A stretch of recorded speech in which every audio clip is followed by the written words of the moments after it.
Hey everyone, Brian here. This is an unlocked episode from the My First Dungeon Patreon feed, or as we like to call it, the Dice Pool. Splash! Each month, Shenuque, Elliot, Abby, and I release a bonus actual play of a new TTRPG exclusively for our Patreon listeners.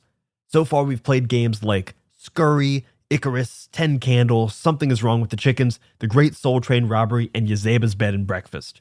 We wanted to give you a little taste of what you will get if you become a member of the Dice Pool. So we've unlocked the first part of our game of Scurry, the game that gathers speed from Stout Stoat Press, GM'd by our very own Elliot Davis. So we hope you enjoy the show. And if you like what you hear, consider becoming a patron and help us make even more great podcasts. We'll see you there. All right, welcome to the Dice Pool, everybody. Splash! I will be your lifeguard today. And we're playing a little game called Scurry. With me, as always, are Brian Flaherty. Hello. Abby Hepworth. Hello! Scurry. And Shenuque to Sarah. Woo! Oh, is that a preview? Is that where we're headed? You're going for a possessed Mickey Mouse? Honestly, I didn't maybe. think about that. If you're hearing this, thank you so much for being here with us in the Dice Pool. We're thrilled to have you. So today, my little swimmers, we're going to be playing My little a game swimmers. called... Yeah, I didn't like it after I said it, but it was too late. I'm gonna be honest, I didn't like it. We can't edit and post, so it's just No, we're that's sticking with staying it. in. That's going to be the next tier. It's Dice Pool and Little Swimmers. Little swimmer. Oh my god, can all the different tiers be named after like levels that you would do like swim lessons? Little Swimmers, triggered, Shark like Attack, Minnow something and like that. Guppy and Yeah. God, I love it. Am I the only one that thought?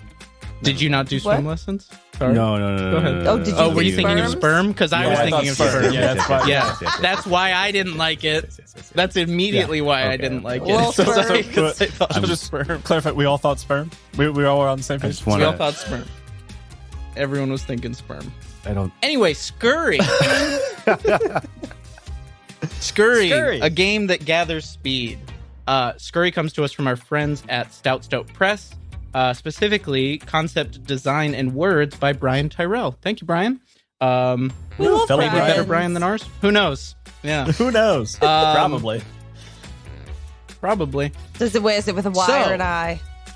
It's with an This is very important. we're good. Oh, okay, yeah, he's We're cool. good. He's Yeah, fine. we're good. Cool. He's Pass cool. the test. He's in. All right, we'll let you talk. Yeah, let me talk. Bye. First things first, we got to make some little beasts. We got to make our little beasts. Beast. So, each beast is resourceful and capable in their own right. You have a guild, a skill. You have 3 tools, 3 talents, and 3 traits, which we'll take one by one. So up first. So first things first, we'll have you choose a guild. So there are 7, 8, 9, 10, 11 possible guilds, including such hits as the Stitchers, the Noon Messengers, the Dough Fellows, the Tanners, the Fairwinders, the Ore Beaters. Anybody feeling like a particular guild? Ooh, I like Noon Messengers and Map Makers. I saw those and was like, that's absolutely what Brian's gonna take. Those are. Brian, you're so predictable. Got him. So predictable. You know what? I want to call dib on Noon Messengers because I really wanted to play the what's the messenger class in Wanderhome, and I haven't been able to yet. Oh, the Moth Tender? Nice. The Moth The Tender, moth yeah. Yeah. tender. I stole that from you. Apologies. You nabbed it. The Dough Fellows. Oh my god. Yeah, bakers. There is a whole guild of bakers, which is I pretty love it. cool. Oh, I would do Hive Warden, but I already played a beekeeper once. For both players and listeners alike, I will preface this by saying that while this game is also animals, it is not quite as violence-free as Wanderhome. So there is a potential for violence today, just so you all Okay. are prepared. Ooh, a potential for violence. I'm pretty sure after we play this game, I'm gonna finally make the plunge and buy the first Redwall book. Oh yeah, you should. I have not read those, but like I feel like I would love them. Okay, so Brian, you are a Noon Messenger, which gives you the skill Recall, easily memorize messages, routes, and details. If you could please make note of that on your character sheet. Abby, you said I haven't picked yet. Haven't picked. I might go with map makers. Nice. Yeah, I'm gonna do map makers. Great. So with map makers, you get the skill estimate. Nope. You get the skill estimate. That's the verb. Accurately guess distance, height, weight, and angle. Okay. And Shenuque, what you feeling? I feel like I, for some reason, have a tendency for violence. What? You? So No. I'm gonna buck the trend and go Doe Fellows. Ooh. I like it. With Doe Fellows, you get the skill persist. Repeat a strenuous task over and over. Ooh. That's a very Nice. cute page. So now we have It's very cute. the art in this game, which is by Atlanta Pritchard Barrett, did the art for this game, and it is all lovely. Also, Brian did some of the art for this game, Brian Tyrell, in addition to writing it. Oh, I was like, our Brian? Oh, wow, no, I'm sorry. There's 4 names. I need to go back. There's 4 names of people who have done the artwork. There's Atlanta Pritchard Barrett, Brian Tyrell, Fraser Robertson, and Ver, V-E-R. Hell yeah. Good job, friends. Killed it. That's All right. beautiful. So the next thing that we need to pick are our 3 tools that we carry around with us. These are pieces of equipment your beast has prepared for this particular scurry that we're going to go on. And very crucially, they are appropriately sized for use with paws or claws. Lovely. Paws or claws? All right. So there's a bunch of options on this page. You'll see anything from a glowworm to flint and steel striker to honeyed oat cakes, or you can make up a tool if you are feeling so inclined, and you get 3 of these. I like scavenged extendable prodder. It's just a very funny Yeah. item. I feel like I've got to take the messenger tube, but I think it's I want to say my Noon Messenger, just because I have recall, I just memorize all the messages. The messenger tube is just for snacks. Nice. So you're a verbal courier. I think so, yeah. Yeah. So you've got a messenger tube. Abby, you've got a scavenged extendable prodder. I'm actually gonna pick the paint set. Nice. Oh, I guess I get 3 of them, don't I? All right. So one You is get going to 3. be the paint set for making my maps. And then I am going to do the extendable prodder, as it's sort of it's not a ruler, but it can function in the same way for telling distances. I want to grab the whistling stone too. Ooh. I think I'm gonna do the honeyed oat cakes. Nice. Nice. Sticky tree sap. Uh-huh. And could I have like a portable oven type situation? An easy bake oven. An easy bake Like a oven? little solar oven? Yeah. Yeah. Why not? Like a single cookie oven. Like a single cookie oven. Just I love it. Yeah. What am I going to do? Say no to that? That'd be crazy. I want to pick like a separate thing. Could I do roller skates? Yeah. Nice. Skates, not blades. Skates not skates not blades. Cool. Skates, not blades. It's a different vibe. And then Abby, did you pick a third? I've got paint and extending My prodder. third one, I'm going to go with the Titan. Oh, well, I guess they don't come as a set. I was going to say the Titan grappling hook and the woven grass rope for climbing up into trees and things. But they're two different We can things. pretend they're one thing if you want. Okay, yeah. We'll do a little, or I'm trying to think if there's another I'll just do the woven grass rope, and I can knot myself up a little harness and whatnot. Love it. Are we satisfied with our tool choices? Yeah, I'm liking my tools. Yeah. Also, with the oven, can it be like a foot paddle to like heat it up? Like to stoke it? Yeah, to stoke Like it. yeah. Absolutely. Hell yeah. So you got to start a little fire and then use the foot pedal to cook to the make it, little like, individual burn thing. a little. I love it. Yeah. And you like this is like backpack strapped. You're carrying this Yeah, it's like a back kind of chunky thing. Yeah. A little chunky. Nice. So the next choice we need to make is our talents. Interestingly, I didn't realize this about character creation, is you pick your species of animal last, which is kind of fun. Oh, that's fair. So you get to pick 3 talents. They have a few on this page, including singing, bug keeping, being long, weaving reeds, or you can create 3 of your own, or a mishmash. So I feel like if I'm a noon messenger, orientating and pathfinding seem both pretty helpful. Mhm. I'm into that. And these are like very interpretive. It's sort of like you make the argument to me that you can use them. And if I think that makes sense, then you get an advantage. I think I want to steal being long too. I just like being You I like being a long bastard. boy. More people can be long boys. There can be 2 long boys. I want it to be long. You should have spoken up.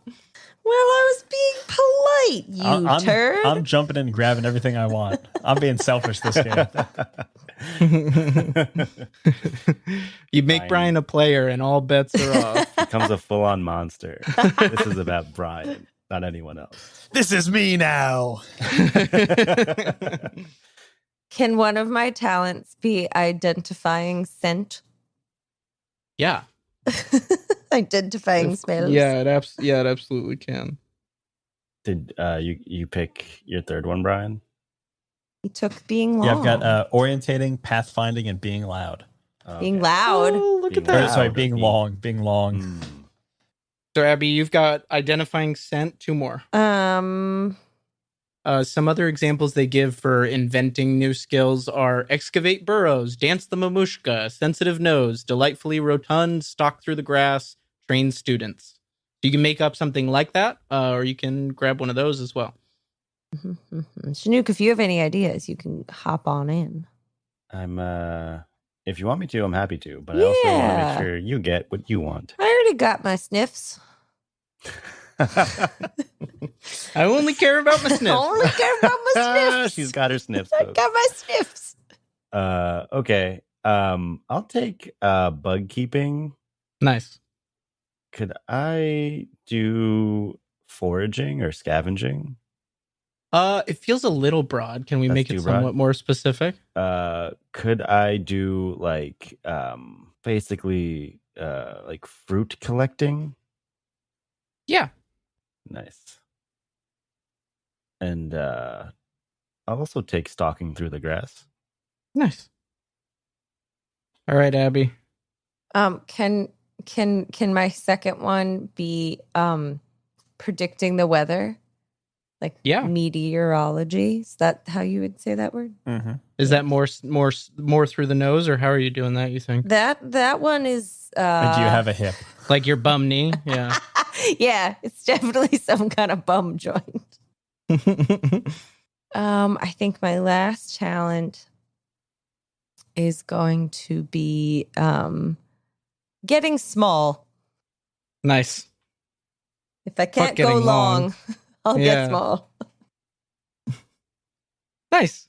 And now, the moment you've all been waiting for, when you decide on your species and therefore your 3 traits that species gives you. I love it.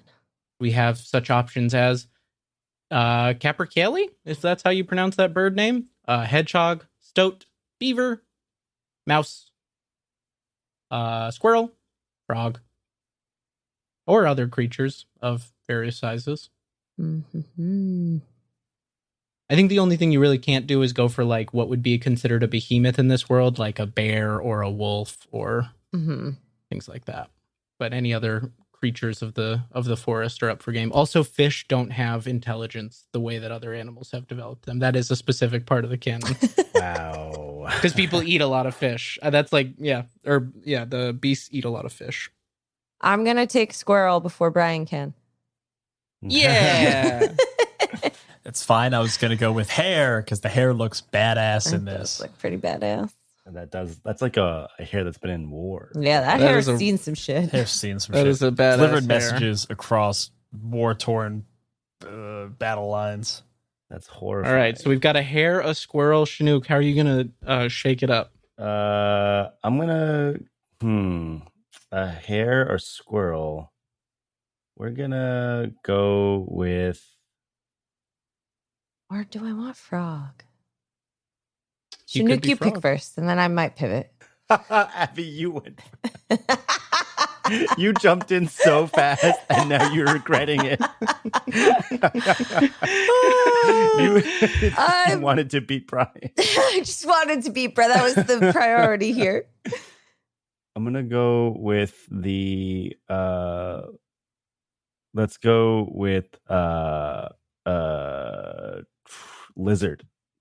Lizard. All right, so we've got a hare, a A squirrel. I made my and- bed, so I'm gonna lay in it. and a lizard. So Brian, as a hare, your treats. As a hare, your traits are runner's heart, boxing paws, and keen ears. Abby, as a squirrel, your traits are climbing claws, bushy tail, and leaping legs. And Shenuque, as a lizard, your traits are skittering gait, cold-blooded, and detachable tail. I feel like your tail could act as your sous chef. Right. Sous chef. That's exactly what it's gonna be. What does skittering gait mean? Like how you walk, you like Okay. skitter. That makes It's sense. chaotic. For the audio only audience, I did a little skitter with my hands. Little flappy hands. You know what it looks like. You know what I mean. Awesome. So we have our guilds, we have our tools, we have our talents, and we have our traits. Now, the only thing left to do is to give your little pals a little name. Gotta give them a little name. Little names. Gotta give them just a little name. Anybody got any initial ideas? Harold. Harold. Does that have an E in the middle? You know, I honestly, the name Harold came to me, and then I immediately realized it's just a pun. But I feel like I keep looking at the badass picture of the hair, and I'm like, that guy's Harold. But like somehow That he's guy's making Harold. Harold cool. He's not Harry, he's Harold. Rugged. Mm-hmm. But yeah, it does have an E for sure. Nice. Nice. I'm Glippy. Glippy. Glippy, baby. And our little squirrel friend our who can get very squirrel. small. Friend is named something cute. First thought, best thought. I didn't have any thoughts. That's the problem. You Ugh. want me to, No, you want me to no name thoughts, you? best thought. No thoughts, best thoughts. I was going to say Audrey, but it's only because I could see a book about Audrey Hepburn right now. I will say that my niece is named Audrey, so that I would I'll- maybe vote for I'll no pick if you're not something new attached to it. I'm not attached to it. That's entirely fine. What if her name is Frida? Frida. Frida. Frida. Frida. Frida. Love it. Sorry, Frida. Excellent. I was gonna go Barbara, but I've done a Barbara before. Babs. Babs. Babs. Babs. Rest in Sad peace. Babs. It's Rest a in really peace, good name for a Babs. squirrel. So we have Harold, the noon messenger hare. We have Glippy, the doe fellow lizard, and we have Freda, the map making squirrel. Da. Ja. Ja. She's German. The sure. No. So Scurry, what's this game we've been making characters for? You might ask. Scurry is the game that gathers speed. What's that mean? So in Scurry, we make use of most of the polyhedral range of dice, including the D12, D10, D8, D6, and D4. The way you know which one of those dice to resolve is that the dice will shrink over the course of our adventure based on the filling of a clock, a 4-part clock. We start out with the D12, so then for that first part of the adventure, anytime I call for a roll, you'll be rolling the D12. And if we fill up the clock, the dice shrinks to a D8, making your chance of success that much lower. No, no. No! In Scurry... Such a dramatic no. In That's such a good Scurry... voice. In Scurry, a critical success is the max roll on whatever dice you're rolling. A 4+ is success. You do exactly as well as you can at what you're going after. 2 to 3 is a complication. You manage to pull it off, but not without consequence. And then a nat 1 on any of the dice is a hijinks, which in which something goes hilariously wrong and chaos is sure to follow. A hijinks always results in a filling of the clock. And so, how, you might ask, can I make my chances of success even better? And that, my friends, is called using tags. So when I call for a roll, if you can convince me, the Scurry Master, that any of your tags would be useful to the solution, you can roll the dice twice and take the higher result, roll with advantage. Your tags are your traits, your skill, your talents, any of those things that we just defined, your tools. Skills are a special tag in that the first time you use them during the adventure, you get an automatic success. You don't have to roll. For the rest of the adventure, you use them as you normally would use other tags. Tools have a, quote, narratively sensible supply. So we're not going to be, getting real crazy about tracking inventory, but like Freda, for example, your paints, if you're like, I'm going to paint an entire building, I'd probably be like, okay, you run out of paint. That's fair. I'll let you. Yeah. Yeah. I won't protest. Or if like you guys get a nat 1 on something and it makes sense for a tool to break, or be depleted or whatever. Cross that bridge when we come to it. Everything else is just like, feel free to interpret it. Things like stalking through grass, the pathfinding, orientating, those talents are totally kind of up to your interpretation. If you can make an argument at any point, you can get advantage. The final way that you can get a bit of an automatic success, although it is a high, like you pay a high cost, is called using guts. And so at any time throughout the adventure, you can describe a flashback to me about a previous event that gives you exactly what you need to solve this problem at hand. Sort of a Blades in the Dark kind of flashback mechanic if you've played that. And the conflict is an automatic success, but we mark 2 progress on the clock, so we're moving that much closer towards shrinking the dice. So while it is an automatic success, don't make too much willy-nilly use of it. But it could. We're going to get real willy and real nilly. Real Willy and real I didn't Nilly. know Willy and Nilly were coming to the party. Can I change my name? Change the name. I'm Willy and I'm Nilly. We got One of us always tells the truth. We're brothers. But you're a squirrel and you're a rabbit. Don't worry about it. Don't worry. Cool. So that's the central rolling mechanic of the game. Any questions about that? Anything that doesn't make sense to y'all? Sounds good. Probably going to forget, but I'm excited. It's all good. I will probably prompt you. I've written all your tags down so that if I feel like something calls for it, I'm going to yell at you to use your character's tools. So now the reason you don't want the Scurry dice to shrink, or the Scurry die to shrink down to a D4, is that the end of the Scurry will either come when we reach the narrative end of what you guys are trying to do, or if the Scurry becomes a D4, it there then can't be reduced any further. So if we fill the final clock, the 4-part clock of the D4, it's called scurrying to exhaustion. When the clock fills, somebody rolls the Scurry die. If it's a 1, quote, something awful happens and the Scurry immediately stops. If it's a 2, 3, or 4, we pull a progress off the clock and keep playing. So once you're down in that D4 territory, you get into real chance of something awful happening. the adventure ending in tragedy, disaster, chaos. Does that make sense? Yes. Yeah. What happens if you get if you're on the Scurry dice, you get a 4?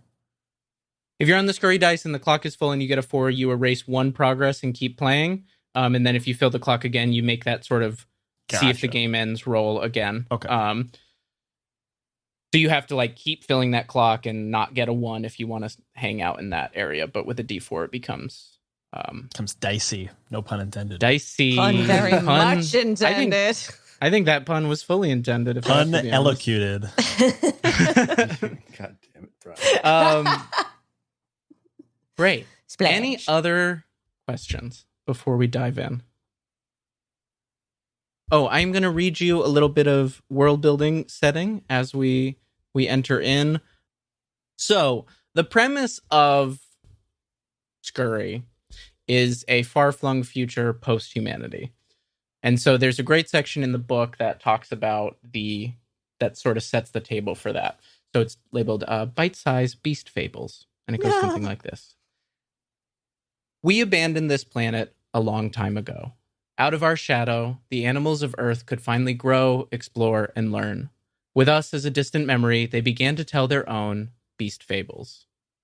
And then a little note on beast kind. Animals have inherited the Earth. They look mostly the same as we know them today, but they think deeply, form civilizations, and use tools. Beasts understand species, not in a scientific Latin sense, but by environment and appearance. For example, squirrels and rats consider each other cousins, as do toads and frogs. While there are stereotypes based on truths, there is no species with a shared superiority complex. They speak from the heart, unrestrained by languages or borders. They work and flourish within their limitations. Hordes of rodent forge scale mail armor for bears who cannot wield the hammers themselves. Birds conceal messages with bright colors, indistinguishable to predators who only see in tones of gray. We can only hope they don't make the same mistakes we did. And with that, we dive into our story. We zoom across the Scottish Highlands in which this takes place over some of the lost rubble of the Titan civilization, as the humans are called to beast kind. And we fly down into the bristly woods to a town called Odoke, a bustling community of all manner of different species living in homes built across layers that go all the way down to the forest floor and up to the treetop, rope bridges connecting across a truly bustling little city within the trees that exists in all of these different layers. There are homes within tree trunks, hanging homes from branches and sort of a little birdhouse sort of style. And then below the forest floor, you also know that great burrows exist in which these sort of underground folk live. And I'm curious what our folks are up to on this fine day in Odoke. Why don't we start with Harold? What are you up to? I think Harold is in the middle of delivery. It's rush hour, and he's very much styled like a New York City bike messenger. So he's got his messenger bag slung over. He's wearing a helmet that has like one of those hats that's kind of flipped up a little bit like a visor, and all of his clothes are kind of like baggy. They've got some holes in them. It's a very like cool kind of punkish vibe, and he is skating, not blading, but skating, because he thinks it's actually cooler because it's like not the cool thing. It's like full it's punk rock because it's not punk rock. Mm-hmm. And he is skating down the kind of like Broadway equivalent, moving in and out of the various creature traffic as people are going about their day. Sorry. Watch where you're going. Watch where you're going, man. I got a delivery. And he is going as quick as he can. Messenger bag on his back that has the message that was delivered, but he always opens it up whether he's supposed to or not and memorizes it just in case, and slides it back in his tube, and has to make his way up a couple of the levels of this kind of forest city. Still skating. It's not particularly easy. Like this is the part of punk rock where it's like you should just take them off and walk. But he's going for it. Just like moving the feet side to side to just keep moving forward uphill. Yeah, it's not necessarily graceful at this point, but he digs it, and he makes his way to kind of a larger building where someone is waiting out front for his message. Great. You are headed to make a delivery at the Church of the Lost Voice, and you know that Friar. I'm just gonna say Friar Tuck because that was the first thing that popped in my mind, and we're gonna stick with it. You're making a delivery. You're delivering a message to Friar Tuck at the Church of the Lost Voice. And when you get there, he's not outside, and you can kind of hear inside the church that there's like some kind of hullabaloo sort of meeting going on inside. But we're gonna jump to one of our other furry friends first. Not furry. We're gonna jump to a not furry friend, Clippy. Clippy What's time. Clippy doing? Is Clippy. Clippy is in like their bakery, which is like built into this like side of like a giant oak, like very Keebler Elf type bakery, where it's just like built into a tree, and like the name of the store is just Hall and Oates. It's like a very old ancient Hall and Oates sign, like when they were headlining some menu that they found, and they're like, oh, this is really cool. And they opened up this like bakery, and it's their specialty is the honeyed oat cakes. And like Clippy is like taking orders, and then going to the back where they have like a new baker, and they're like just yelling at the new baker because they're not doing a great job, but then coming back very calmly and like taking orders and dealing with customers. You're sweating it up in the back, working on these orders, and you hear sort of a like loudmouth little mouse come out, and he's just like, yeah, we got a big meeting today. Gotta bring a lot of oat cakes over to the church. Word is that they're gonna put out some kind of a call for adventurers, I hear. Yeah. So we got lots of gotta get lots of honey oat cakes for the meeting, for the big adventure meeting. How many cakes do you want? Like 45 cakes, I think. 45 cakes for the big adventure meeting? Maybe 46. All right, 46. Baker's quadruple dozen. That's what they call that. Yep, I'll be right back. And then Clippy like smiles and goes to the back and goes, "Hey, idiot! Baker's quadruple dozen. Don't fuck it up this time." Okay. And that's how many? 40. Go. You're 46. Did they teach you nothing? Okay, boss. On it, boss. That's a On it, boss. Ghost. Okay. What's this? What animal is the guy you're yelling at to get going on this? It's a badger that's like a bit too big for the Weight, bakery, yeah. so it's just very difficult for this poor badger. The badger can only fit like one paw in a kneading bowl at a time. Just like shouldn't work here. And the badger's name is Niblet. Niblet. I'm on it, boss. I'm on it. I'm going. Just like runs over, grabs a big bag of flour, and starts like dumping it into the big kneading bowl. He goes, "Hurry up, Nib!" Okay. Yeah. How does Glippy feel about hearing about a little adventure meetings? Glippy ever thought about going on an adventure? Clippy has spent most of their life in making this bakery successful, and it's become the best honeyed oat tree bakery in all of what's this town called? Odok. One of those. And so they haven't taken a vacation in years, and the idea of as they watch Niblet like hurriedly like take all the cakes out this oven and put them in, they're realizing like, oh, if I just leave, Niblet can mess this up, but Niblet gets it together eventually. Right. They can call like maybe some of their friends who can watch over Niblet while they maybe go on a little adventure and get some nice relaxation and maybe find some new recipes to bake with out in the wilds. Nice. And so they come on out and they maybe go up to the guy that the business rat. Is that what it is? Little mouse, little kind of like business slick mouse. Has a little pin that shows he's a representative of the church, but he's pretty slick business guy. Hey, I'm a business yeah. mouse. What? Yeah, little business mouse. Little business mouse. Yeah, I'm a little business mouse. What's the idea?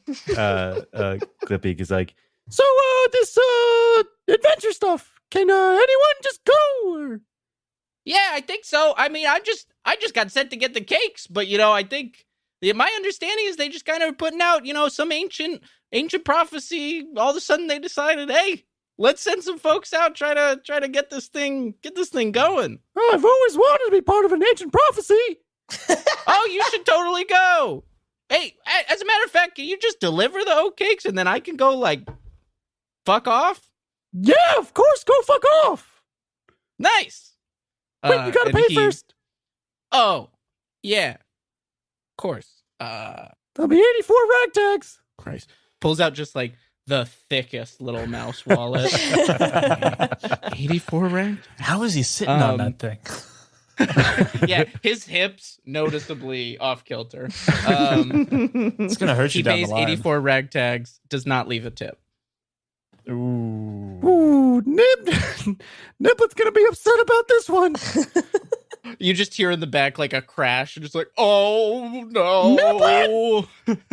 Great. So you're preparing this order. You're going to deliver to the church. What is our friend Frida up to? Oh, Frida is having a very good morning. She is up in her trees, and she got up very early so that she could get the best views of the sunset, sunrise. And she scurry up into her tree, and she go up to the top. Oh, it's beautiful, beautiful views. So she is up there with her peppers and her paints, and she is getting painting of beautiful view. It is so peaceful. It is stunning. It's up before everyone. Sorry, I was just so captivated by your voice that I forgot to react and think ahead about what I was going to say. Frida, do you live alone? Yeah, Frida does live alone, but is also in big community area, so that she has lots of neighbor and lots of friends. And she Lots of artists, She fellow is artists. all artists, and we all have very good time, and we share. It is very good community. Frida, you're working on this painting, but something that happened recently is you got a big map order, and you usually get orders to make maps of the artery bows or small areas within the bristly woods, but this was an ask for the whole western portion of this big area called the Highlands. Biggest map commission of your career. Are you done with it? Oh, Do you get ahead on this? Or it's a very or is exciting it task, but it's very big task. It's a lot. It takes a lot of time. I get a head start, yes, but I am not finished because there are lots of little detail, and you want to add a special light over here, and you want to add the little touches over here. So I am not finished, but is because I take my time. Most people will be finished at this point, but I want to add little thing here and there. Sure. You hear a big wooden, a nice hollow, well-crafted wooden bell. Bing, bing. Reminds you that it's about midday. This map's due today, and it's due before sundown. Oh yeah. I better stop being perfectionist, and I must finish up. It is hard to part with your work once you are complete, but it is, Of course. it is going for good use. It is going to be good use. Excellent. Do you finish up the map? Maybe we do our first roll. See how good a job you do on the map, because that might become relevant later. Who knows? Okay. So I roll a d12. Yeah, roll a d12 to finish up this map, kind of as good as you want to, and we'll see Oh, no. where you land. It's a 2. Oh no.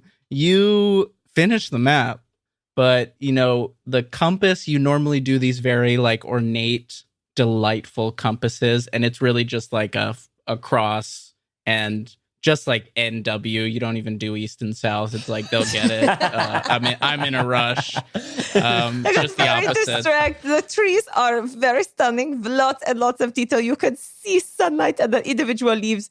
North, south, east, west. I get lost. I forget. It's not the artistic part. It is I forget. My favorite part of that is that if you just had north, that could be a style choice. Like lots of maps just have north, but then you did north and west.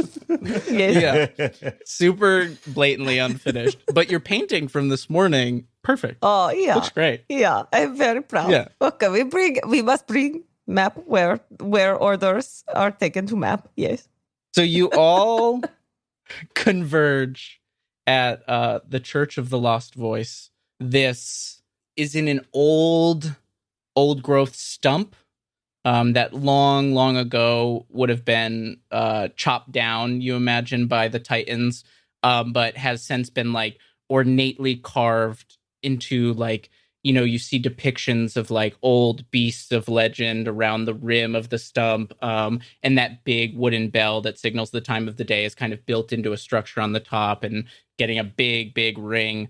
And you see that there's like a number of different beasts kind of coming in to the church. Big sign out front that says, "Are you looking for adventure?" And yeah, this is what churches do. And you all come onto the scene at the same time. And I guess I would ask, do you guys know each other? Do any of you know each other? I feel like me and Frida would probably, if she's living in a like bohemian little area, I feel like that's exactly the type of place that would be affordable and hip enough for Harold. Yeah, Frida sometimes asks Harold to get pins for her in town and bring them back. She does not have time. Yeah. And I think that they know Glippy from Cater of art parties. Yeah. All these broke artists mysteriously throw the most lavish parties. We barter, I give beautiful painting. I paint you new sign for your window for your bakery. And this is how we barter. I don't know how Glippy feels about that, but Yeah, how does Glippy feel about that? Glippy, I think, always forgets that Frida always just pays in art. So like by the time like he hands over like the 100 cakes, he's like, "Oh yeah, you're the art. Okay, fine. Give it to me." And like there's like just a corner of Hall & Oates, which it's just all of Frida's art, kind of just at a It's all certain point, that same view from her window. It's just literally over and over again on one wall of Hall & Oates. That same view. I think Harold knows Glippy because you've given me like some delivery jobs before, and while I am the fastest, I do not take particular care with your cakes. So they get there on time or early, but they're always damaged. So I am like the last, like I'm last on your list. Like you've used me a couple times before. Right. I keep coming to you because it's like good work. And I'm like, oh yeah, what are you talking about? I'm clearly the fastest in town. Come on. And I just keep getting kind of batted away. Yeah. And so it's just like, just go, just take your time. There's no like 30 minutes or less offer we have here. You safely. It's my time. I gotta spend it. I gotta fly through. I gotta save that time. It's just time is money, baby. Time is money, and if you save your money, if you save your time, that's gonna compound. Okay, it's gonna keep going. No, you don't. But you're pounding my cake with your fast. You just be gentle. All right. I'll do 95% speed. No, do all right, bye. 50. There was definitely one time where you were delivering cakes to Freda, and by the time that they got to her, they were just like all crumbs, and she keeps asking for Glippy if he has any more of that delicious granola that she got that one time. And every time Glippy just goes, he just takes they take like a deep sigh and are just like, I think it's also my whistling stone is like my de facto bell, like bicycle bell. So like as I'm riding through the street, I'm just whipping around this whistling stone. As he's that's just going through the street. Oh man, I love that so much. I love that Zoom blocks out that sound, so I just get the visual of you whistling and spinning the stone. So Friar Tuck comes out and he says, Harold, thank you. You have the message from my sister. Please read it. Oh yeah. Do you want it? Or you just want me? You just want to? I'd like it if you read it aloud. That's why I like when you deliver. Oh yeah. he pulls out the physical copy, gives it to you as just a receipt. Goes, yeah. So your sister said she wants you to come home early today. You got a lot to do. Also, she doesn't think she can do the adventure, but she wishes you all the best in getting some other adventure stuff happening. Also, you need to finish paying down the debt on the church. She doesn't quite know how you're going to do that. She was looking at the books and they're not great. And he's just saying this really loud all around the church. He's like, yeah, the second collection you've been taking has not been getting to the bank account. They don't really know what's going on there. That's good. Harold, I'll read the rest. I'll read the rest. I will read the rest. It's supposed to be for the new church roof, but somehow it's not getting to the rectory fund. I don't know. You and your tall tales. Anyway, welcome to the adventure meeting. Glippy, I see you brought oatcakes. Yeah, I brought oatcakes. Are you embezzling from the church?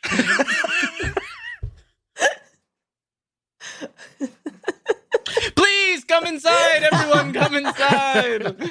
Totally moves on from you as soon as you ask that question. Just pretends you were not speaking. You guys gather into the main hall of the Church of the Lost Voice, and you see that there's kind of like a hustle and bustle of a bunch of different kinds of beasts around. Most of them are just like your average city folk. Like there's some families in here. Like this is a pretty standard church that people just like go to a service once a week, and like there's never really been a call to adventure before. You're not really sure what this is about. But the one thing that you know about the Church of the Lost Voice is that they have this sort of belief that there is the voice of their deity that will one day return to them and speak. And the symbol of their deity is this old, rusted Titan craft built into the back wall of the rectory. Like there's knobs and dials and like an array of like little buttons, and there's a big metal stick kind of coming out at an angle at the top of it, and then two big sections of it that have like a bunch of little holes, and you're not really sure what the Titans might have used this for our human viewers. We would call this a boombox or a radio. I was trying so hard to figure it out. And I was like, I don't know what it is. Man. Always sits in the back of the church. It's like very like it's been like adorned with a number of like, little like gold leafing over the buttons, but like underneath it is a rusted boombox. Hustle and bustle, lots of like little whisperings about. You guys sort of gather in the back. Glippy, you find a table to lay out the honeyed oat cakes. Everybody immediately rushes for the honeyed oat cakes because they're fucking good. You just see Harold in the background being like, could have gotten here faster. Yeah, they're a little colder than when they're at their most delicious, Harold. You note that. Definitely. Okay, but they're not messed up. They're perfectly intact. They're good. They're still good.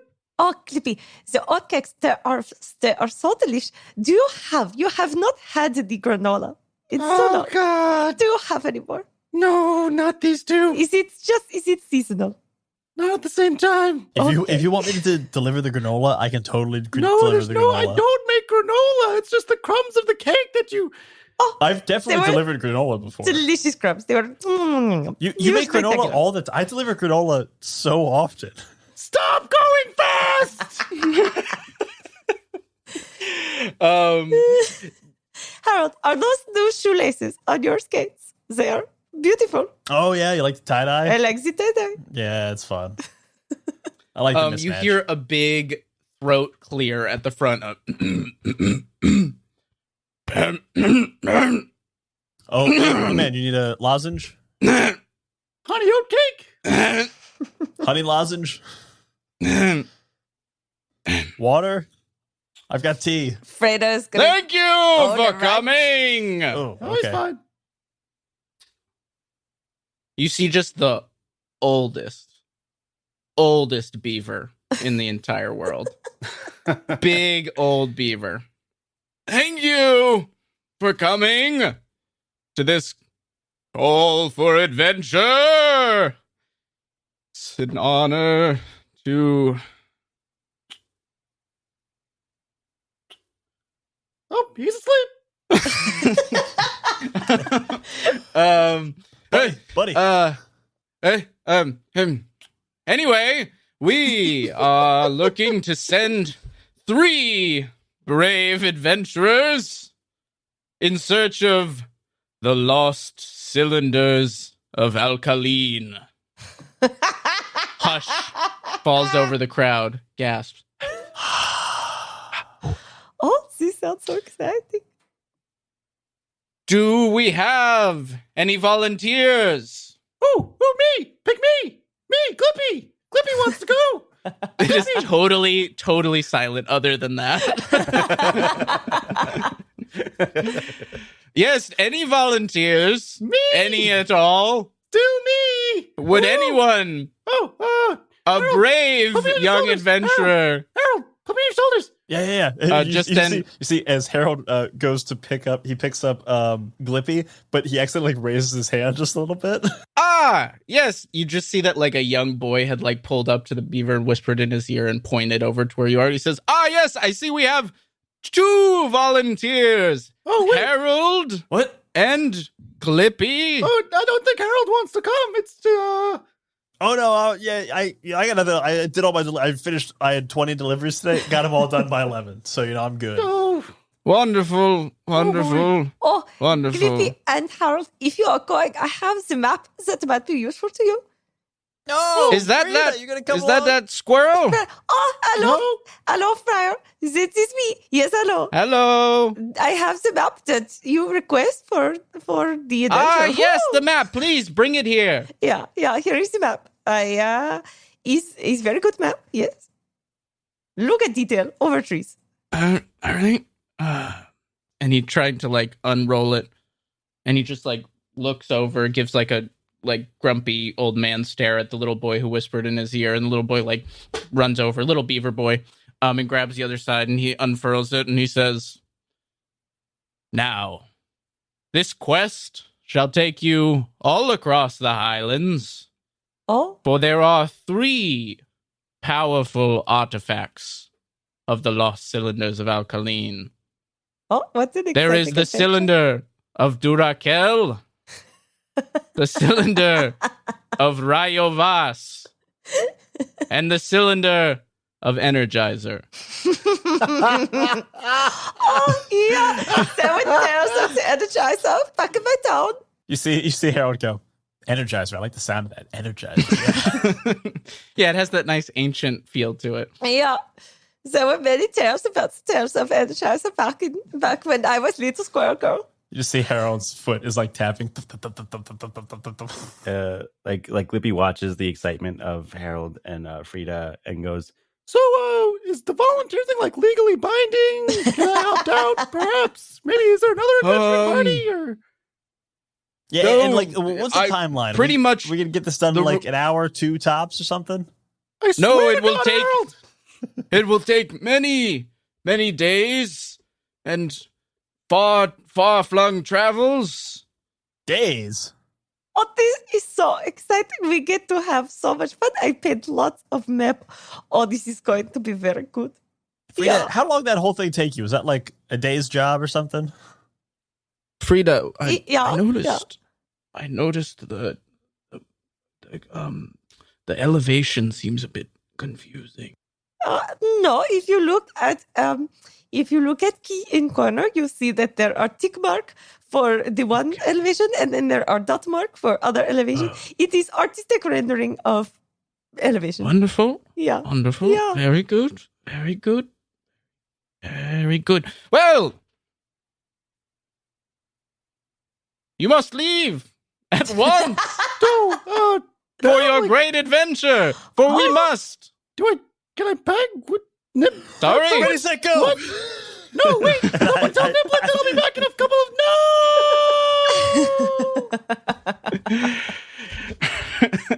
no. As Harold runs out, there's like a little ferret that is like, oh shit, fuck, and like starts like running out after you and tries to grab you. He's like, look, all right, you know, the pastor's great. Everybody loves the pastor, but he didn't give you like anywhere to start, right?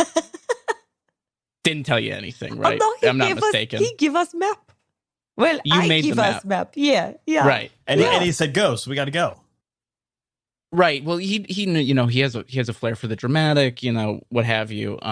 He pulled out a starter's pistol. very He said, dramatic. "Get on your marks, get set, ready, set, go, bang!" And then we had to go. I don't remember a pistol. Definitely a starter's pistol. Glippy is throwing up right now from being on Harold's shoulders while he ran. If the pastor has a pistol, then I have a much harder day on my hands. You have to understand. The pistol again. I gotta clear that church out. Anyway, tricky badger. Oh my god! you're gonna want. Shit! I didn't mean that. He's running pistol. He's different. He's not the same. We It's a cut this starter's part pistol. in post. It's a flare gun. At most. Anyway. Inside a hollowed out wooden stump. He's very As you old can people. see, I have a lot to do. You're gonna want to go and talk to Osterol. He's on the church, you know, in the outskirts of town. He doesn't play as nice with city folk, but Osterol, ask him about the lost cylinders. He'll give you the proper spooky prophecy shit that leads you on your way. Oh, I cannot wait. I love this book. Make sure you grab some supplies for your road ahead, and if you die, the church is not liable. I just want to put that out there. Business Mouse will get really mad at me if I don't say that. I don't mean to be like crass about this, but like we're fully not liable. Oh, say hi to Business Mouse for me. Oh yeah, will do. I he's supposed to be here. That guy doesn't tip. Yeah. Most of my job is just managing Business Mouse and the pastor, if I'm honest. It is very thankless job. Yes. It's very Yeah. thankless. What do you mean he doesn't tip? I get tips from him. I'm so close to slipping into Southern. I'm so close. Brian, you can do Southern. I It's can't do it okay. every time. You can have adventure voice. Adventure voice can be Southern voice. Oh, maybe that's it. You He- do he- I just on the road. He tips me every time, man. What? Yeah. He says he never likes things tips. done fast. What? Even when he tips you when you deliver for me? Oh, yeah. You never give me any of the tips. What's the delivery tip? Okay, whatever. Anyways, you guys seem like you've got this taken care of. I am gonna go check on a beaver with a gun. See you later. Old North Church, Ostral the Owl. You know the deal. Old North Church, Ta-ta. Osterel the Owl. Oh, I definitely know where this is. All right, we're going to go south out of the city. Okay, ready, set, go. No, What? Harold is actually east north. If you look on map, it's clear where north be. All right, we're going to go that way instead. And you just see him come back the other way. Just like As Turns. Harold starts zooming away, Freda takes out her extendable prodder and sort of hooks it on the back of his messenger bag and grabs Glippy and goes, "Okay, hold on." And then they just start flying. Full on Charlie Chaplin. Yes, she's got a little bit of like a flying squirrel situation where we're literally just flying behind you, Nice. attached by this extendable rod. It's a real Buster Keaton moment where, Yes. where I'm running south and then I grab onto a light post, spin around, and as I'm flying past, you just hook me with a cane and whoop. and I like that you're leading the way with roller skates. Like they don't have the roller skates to ride on, but you're pulling on roller skates. Very good. Yes, you guys head out on your adventure in a very natural call to adventure that's super makes sense. Yeah. So how do you want to get to the Old North Church? It's a little bit on the outskirts of the city. I think we get about 3/4 of the way just by roller skating, no? The roller skates are good for the city and like the immediate outskirts of the city.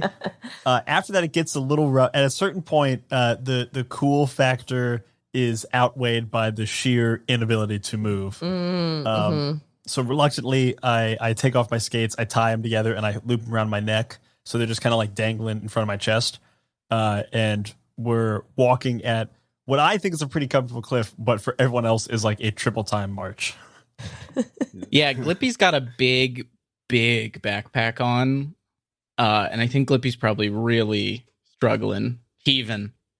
Oh, guys, can we slow down a little? Oh, yeah, my joint cannot take so much of the... I leap, and I leap, and I leap, but then I have to stop the leap for a bit, and I have to do a rest. But we want to get there in record time, don't we? Who's timing this? Oh, yeah. There's no one timing anything. Who is current record holder? You see, he holds up his skates, and carved into the skates are all of his record times. He's like, I mean, I'm the current record holder, but you know, I'm probably not gonna make it this time, even if we like went really fast. Like, if we want to take it slow and like go for second or third place, like that's totally fine too. Yeah. Yeah, let's go for like 5th place or something. Yeah, we enjoy scenery, and we look through at all beautiful things. We look at plant. Oh, look, plant. 5th place. What are you, Bonifield Bunny? Oh, Idiot. Bonifield. Beautiful bunny. So kind. As soon as Frida says, like, look at the beautiful scenery, I think there's just like a thunderclap and then just torrential downpour. Oh, you see, I think that my joint hurt from leaping, but it hurt from rain. I should have known. We find shelter, yes. Yeah. Yeah, I don't like the rain. I don't have any of the records for the rain runs. Why don't you give me somebody give me a roll to sort of search out some shelter? Yeah. Whoever's leading the way, which is probably Harold. Yeah, I'll do it. It's a 7. 7. That's a success. You are marching around you're sort of still on the roads out of Odd Oak, and you come to a turn where you see just like an old crusty sign that like clearly hasn't been like repainted recently. You almost would have missed it if you weren't being slowed down by Glippy. That just says like the North Church. And it's just like leads down this like very windy dirt path into the woods. Oh, I've never actually seen this path before. I always go straight past it. And then I go around. So I'm able to make record time. Let's go. Oh, yeah. How far down path do you think it is? I have no idea. But it's gonna be fun finding out. Oh, Glippy, do you need help? No, Harold. Yeah. Have you ever heard the phrase, you should stop and smell the roses? What? It's just you should slow down and you would have. You know what? Never mind. I'm sorry. Yes, roses have very good smell. You can tell where rose is from. regret Yes, bringing up on roses. slow. You can tell within half-mile radius where rose is from just by smell. And I think you got the phrase wrong. It's you run to smell the roses because they're only giving off fragrance for so long, so you got to run to get to them. No, And then you grab them. no, my little Harold. And you sniff as you run. This is a no. Harold, Harold. You got to catch the roses. No, the roses not go anywhere, Harold. What sort of rose you see? I mean, I'm starting to like you less, Harold. I've always caught the roses. I don't know where they're going, but they're gonna go away. But I get there fast enough, so I catch them. This is not how roses work, Harold. You are quite mistaken. As you guys are walking down this path, you all of a sudden ahead on the path hear like a like thunder crack and like see lightning, and you hear like a Oh no! the sound of like a great tree being felled by some lightning. Oh, Jesus. Oh no! The beautiful tree. I hate when they fall. Something you also notice about this path as you're going down is that it is like the wider path than beast folk paths typically are. This is big path, no? Big path. Harold, you have taken this path, yes? No, I've never done this one. I go right past this little cut through. So this is unmarked territory for me. This might be a whole new route I'm going to be using in the near future. So this is great. But yeah, maybe this we is a little stick to side of path. Maybe we just Maybe. stick to a side and maybe go through the bush, not in the wide open. This seems like smart plan. Yes. Yeah, we do bush. You eventually come to the end of the path and you see a like massive Titan built church. So it looks similar to the churches of Beastkind, but on a scale that is like big enough for like a bear to come hang out in. And a tree has just like fallen directly into the side of it and sort of like caved in the roof and has fallen into the pews, and like rain is coming into the main room of the church. oof. It's going to take at least a couple hours to fix. Oh man! Oh, no, this is not very good for shelter. Is big church, yeah? Big. We know this is big church. Biggest church. Did you say this will take a couple hours to fix? Yeah, I mean, it's going to take up to a couple hours to What fix. is Am I right? wrong? There's so God much. damn it! There's so much damage. Do we have to climb over the tree to get into the church? Yeah, so there's like a human-sized door that you like could probably figure out how to open, but the tree has kind of given like you could take the tree as just like a little path in where it's fallen in. Freda will go and I will look inside church and see, who is there? Who is there? And then I come back. And she's going to use her climbing claws to scurry on up. And Are you trying to stay hidden? Yes. Okay, why don't you give me a roll and you can do it with advantage for using your little claws. Okay.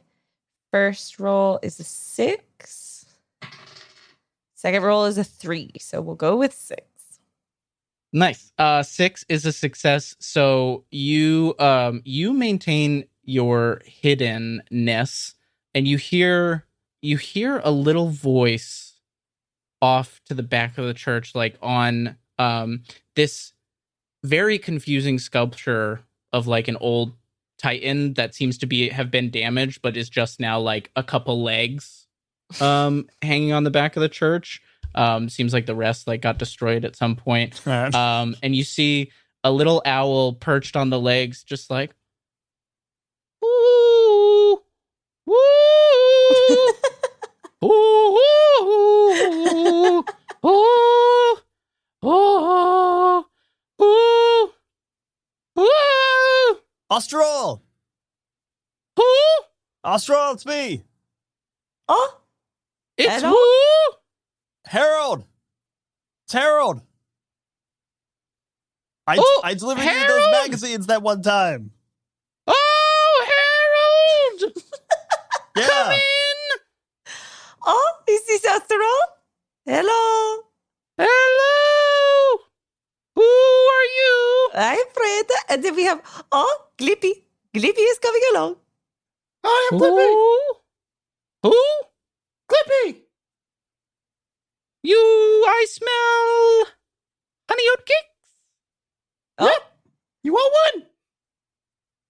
Yes. And then like swoops down in like a very terrifying predatory owl swoop as if to eat you, and then just stops immediately and like stares at you with this like one milky eye that has like a scar through it. Dude, Oh, yeah. That's don't eat creepy eye. me. Oat cakes? Yeah. Here you guys. Clippy pulls one out of their pocket, and they just kind of like put it in front of Ostro's eye. Just like gently touches his eye too. Ew. You see, Harold reaches over, grabs the cookie, and moves it over so it's in front of the other eye. And then he sees it and then just like eats it out of your hand. So, what brings you to? We were sent here my church. we were sent by Beaver Pastor. Who? Yeah, Beaver Pastor. Oh, Pastor Dust. Pastor Dust. Pastor Dust. Yeah. So you're on a quest. Yeah, quest. Oh. We were told you kind of have some kind of foretelling prophecy for us that'll maybe send us upon our way. Prophecy. Yeah, we were promised that it would be spooky, creepy. Yeah. The lost cylinders. Yeah, the lost cylinders. I'm That is particularly the interested in one, the Energizer one. That one sounds cool. Yes, Energizer. That is everyone's favorite. Yes. To find the lost cylinders of Durakel, Ryovas, Energizer, you must seek one who dwells in the White Woods. Ancient, all-knowing. Who is the question? One who dwells in the White Woods, all-knowing, ancient, all-consuming. Yes, that is where you shall find Durakel. You must find one who shakes the earth in the mountains to the west, in a deep cave that only the bravest shall venture within. You say this is all consume. Yes. All Yeah. consume This- ancient knowledge, White Woods. Oh, so they consume knowledge or they consume creature? I imagine both. Oh no, that is going to be a problem. And finally, Oh, sorry. you must seek two who dwell on an island of their own creation in the crossing lock. That is where you will find Energizer. This is Energizer. One who dwells in the White Wood, ancient and all-knowing and all-consuming. One who shakes the earth and the mountains to the west. And two who dwell on an island of their own making. Oh, this is so many. That is 4. Yeah. There are 3 They're all. cylinders, Oh yeah. 4 beings. Yeah. Check. And No. only one survivor. Oh, I love that. I love that animal program. Oh, you like Survivor? I love Survivor. Yeah, I love Survivor. Oh, there's more that unites us than divides us, right? I knew you weren't so bad. Oh, my favorite guy was Rupert. I loved Rupert. He was the worst one. No, Rupert was so great. He was so fast. Who? Rupert, remember I gave you the magazine. I gave you the free magazine with all the magazines Who you gave ordered. me a magazine? Harold gave you the magazine. I delivered so many magazines, my man. Harold, are you sure this magazine did Head not just fall out? spins around fully, not looking at you anymore. Jesus, every time I'm never expecting it. I know it's going to happen, and I never see it coming. Mm, Kind of gross. he's impressive. He can see all around. We Who feel are you? All right, he's. What are you doing in my church? I've had this There's a before. tree He's on a loop your, now. Your church, there's a tree inside of it. We gotta go. See you later. We can hunker until storm is over. Yeah. Clippy, do you have another oat cake? Oh, Okay. yeah, sure. Yeah. Oh, okay. Okay. Clippy takes out a dough cake and they throw it in the air to like kind of make them do a trick for us. Can you roll? You can roll with advantage because you're using an oat cake. Oat cake. That's a 12. Ooh. Oh, that's a critical success. What trick do you want Ostral to do? Ooh, Sick Ollie. I Sick want Ollie. I want Ostro to I guess because they're so old, as like they go up to eat the cake, they like leave a trail of like feathers that kind of like the way plane, like what's that called when like planes leave a message in the sky? Chemtrails? Yeah, Or like skywriting? Skywriting, not chemtrails. Similar, but No, it's different. chemtrails. Don't listen to him. And I don't think I actually know what chemtrails are. yeah, what are chemtrails? It's a conspiracy theory that the trails that you see behind jets didn't used to happen, and that it's a sign that the government is dropping chemicals on us to brainwash us. Oh, that yes, tracks. that is true. I want everyone to know that is something that And that is something we as support. many-sided media believe. We I am stating endorse our chemtrails. opinion.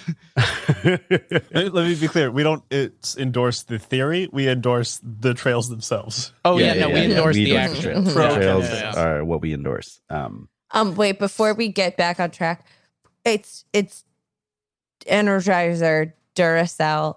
What is the third one? Rayovac. It's not one of the hit battery brands. It's not one of the top 10. It's not one of When the- you go to make funny names out of battery brands, There are you gotta limited sources. start pulling from the bottom of the barrel after Energizer and Duracell. Cool. That's fair. And wait, It would have so- been funny if you did Amazon Basics or something. That was like the third most common one when I was Googling batteries. Anyway. wait, Amazon Basics. I do have a question. Duracell is, we have to find one in the white wood that is all consumes all in the white wood. Consumes all in the white wood. One in a cave that shakes the earth. That's Rayovac In the mountains to the west. in the mountains Yes. to the west, and two on an island of their own creation. That's Energizer. Yes. Okay. What's funny is I had written a funny way to say Energizer, and then in the moment was like, nope, we're just going for Energizer. Energizer. Yeah, I like That's it. the right It was. That was Right call. brilliant. So are you guys? You're sleeping through the rain? Yeah. Yeah. Ostro made a little pretty picture of us in the sky with his chemtrails. With his little feather chemtrails, right? Yeah. That was how we got here. I Right. forgot why we were talking about chemtrails. Yes, Ostro leaves a little like feather message in the sky that says, "You're all going to die," just for a split second.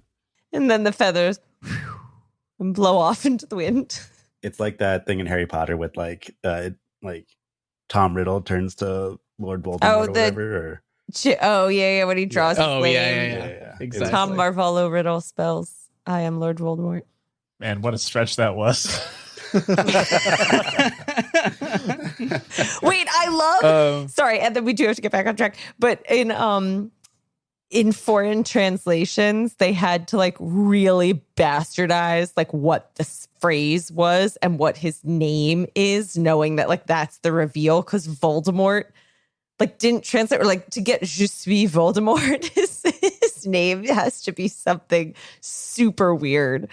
They should just put that in parentheses, be like, listen, we can't do this. Yeah. Understand that it's a joke, a language joke in a language other than your own. We're not going to be able to do it.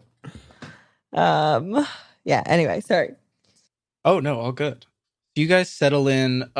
Sleeping in the Old North Church with Austral is an experience. Austral has night terrors, and occasionally you're just settling down to sleep, and then you hear ah! Which Zoom probably just blocked out. Oh, yeah, for sure. Yeah, it's pretty good. You'll enjoy listening to it later. Just horrid blood curdling screams every like half hour. So it's not the best sleep of your life, but it's dry. I think at some point, Harold goes over to the hanging statue of just the legs. And beneath it, he's left a little book that is all of his times, because he sees it as like, oh, this, the leg statue. All right, it's all about races. Oh my God, like an altar to it's an running. altar to speed. Harold has a little religious moment. He's like, this, now this. It is. I think like he comes here and he's got like is like a 3-ring binder, and he takes a piece of paper out and adds it to the 3-ring binder and closes it up and like kind of examines his times. Nice. Like, all right, cool. I'm moving. I'm grooving. I think just for like the drama of it, I think you find that there's a page of times not in your handwriting that's been added to the binder. Whoa. And they're good. They're fast. They did the Kesselrine in 5 parsecs. They did, baby. Hot damn, I gotta find this person. Yeah, no signature. So punk rock.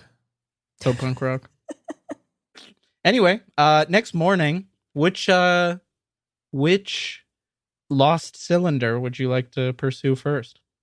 I am not look forward to Devour. No. So maybe we save this one for last. Which one? The White Woods. Maybe we go there last, just in case we are Devour. Okay. They're pretty close. I'd say geographically. Just to set the you're allowed to make whatever decision you want, but White Woods are here, mountains to the west are here, and the crossing lock is down here. We can get the White Woods like on the way back. You know what I mean? Yeah. This is good plan. What's the furthest away? Crossing Lock. Crossing lock, yeah. We gotta do an out and back. We go all the way out. We come all the way back. Yeah, I like this plan. Glippy, Glippy, all right with that plan? Wanted to do the White Woods, but is outvoted and goes, and just like in his head is thinking about Niblet and what they're doing at Hall and Oates, and it's just like, I think I made a mistake.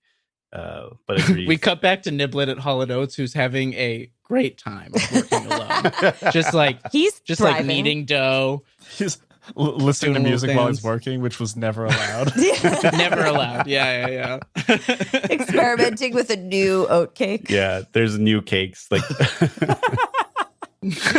just completely different. Yeah, we just see him like handing a like chocolate honey oat cake, which like you've never been into when he's proposed, and like someone takes a bite into it and they're like, "You're a genius," and it's Niblet's best day ever montage is what we see. There's like, we zoom outside of the store, and instead of like the Hall and Oates, instead a Hall is crossed out and it's just Nibs and Oates now. Nibs and oats. Oh no! I love it. Subterfuge. I gotta think there's like a daily specials board that's out there that you had never like was literally dusted off or like maybe repaired after you broke it or something. Yeah.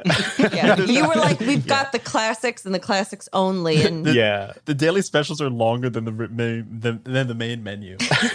Yeah, Niblet tried doing a special board and I broke it in half and yelled at him. no, poor He's Niblet. taped it back together. All right. So you guys embark on your journey. You can see the map in front of you. You have a couple kind of options. Which one are you headed to first, Peak Wall or the Crossing Lock? The crossing lock. Oh, good. That's a fun one. How do you want to get there? Long journey. Ford the river. Oh, this is By land, by water, by water. I get nervous in Is water. there a way by water? Yeah, you can take the river. Go You down can the go river? west to the river, and then you could ride the river down to the Crossing Lock. Let's do Yeah, that. this seems like good plan. Glippy, I get sort of nervous. I confess, I do not know how to swim. Oh yeah, me either. Oh, swimming is super easy. Harold, you swim? Yeah, I normally I'm just kind of a runner, but I was doing some swimming and some biking because I wanted to try For out the a cardio. triathlon. Yeah, for the cardio. Oh, yeah. Wanted to kind of diversify my workouts. Oh, are you gonna run the Iron Rabbit? Oh yeah, you know the Iron Rabbit? Yeah. Wow, that's actually pretty impressive. This is huge feat. I'm training for it. I'm still, I'm probably 6 months out, but Very impressive. honestly, Yeah, it's mostly diet. That's why I'm eating so many honey oat cakes. Oh, yeah. So is diet important to swimming? Yeah, you just got to make sure you don't eat half an hour before you swim or Oh. you drown immediately. Everyone knows this. Yeah. I've never tested it, but it seems right. So if we are in constant threat of being dumped into water and drowned, so we not eat whole voyage? Ooh, that's a good point. No, You know- we should eat, but just don't go in the water. Oh. Yeah, whenever you eat, just stay right in the center of whatever boat we find. No? We'll take turns eating. We'll take shifts.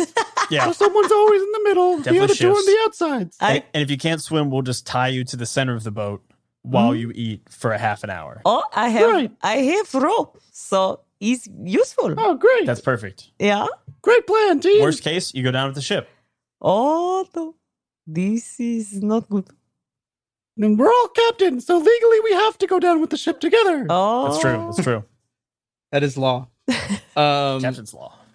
So you can either try and fashion some kind of ship, or you can head to kind of the closest riverside settlement is Powell's Head or Tinder Tenders. Oh, we go to Tinder Tenders. I want to go to Tinder Tenders. Yeah. Thought you might.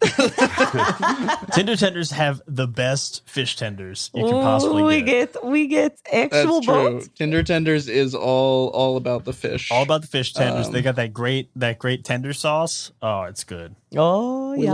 love the tender sauce. So you guys journey from the woods outside of Odd Oak. You cross the River Ard. You make your way out of the bristly woods, out into more of the sort of open rolling hills of the Highlands. And eventually you find your way to a small fishing town built on a series of docks. And there's a number of different sort of like aquatic creatures here. You see that there are some like otters who are lounging in the sun, big straw hat. You see that there's like a family of frogs that's like playing, jumping off the dock and flipping around. And what you're immediately confronted with is the smell of the Tinder Tenders, the fried, crispy, perfectly breaded trout tenders. I think that this they is cook how up. Freda led everyone to this place by scent of. She Oh, could smell it 100%. miles away. It hits Harold right in the face, and he just like reaches over, grabs Frida's arm, just goes, "Oh, the Tinder Tenders." Yeah, she's been this whole time being like, "Oh, you will love the smell of the Tinder Tenders. You wait till it hits your nose. It hits my nose mile back, but wait for it to hit your nose." His leg is thumping. Oh yeah. Glippy, can you smell the Tinder Tender? Glippy is like charging up the portable oven. Is like, Don't worry, guys. We don't eat this disgusting food. I'll make us some honey oat cakes in just a sec. Oh, Glippy, I think you change your mind if you try food. Glippy, actually, do you have any of that honey oat cake, that granola? We could probably like batter and fry some tendies in like honey oat cake, and that'd be fucking good. Oh, man. Glippy, this is Don't very you good dare recipe. desecrate my oat cake.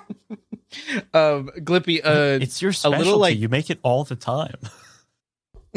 a little newt perfect walks with- up to you as you're setting up your oven, and he's got like a big like reed hanging out of his mouth, and he's like, "You got a permit for that? Excuse me? Do you have a permit for that? Do I have a permit for my That don't look like a tendy fryer to me, boy." Oh, we are from out of town. Yeah. We did not know. It's about permit. Where can we get them Tinder Tender? Can you No. make tendies in that thing? No, hold on. We could honey definitely oat make cakes. tendies in this thing. No, it's What do you only mean? for oat cake. No, we could definitely make tendies in this thing. No, I guarantee it. Harold, you Town saucy boy. ordinance, only kind of cooking that happens here is tendy cook. Oh, then yeah, we can make Tinder Tender. No one's making any. No one's desecrating my oven. Glippy, we only need to be able to do. We do not need to actually do. Glippy looks at this guy and goes, Now you listen here, pal. Or dare I say, buddy. Ooh. I will not take your mouthing off at me. You big stupid idiot. Glippy. All Oh, right. Glippy. Glippy, toss is I Glippy. lack your gusto. Oh, young man.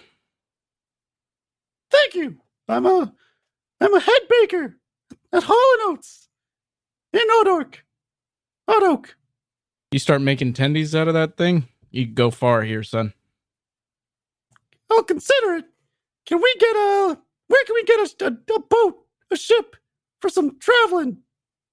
Oh yeah, you're gonna want to talk to Terry. Terry's Tinder Tenders.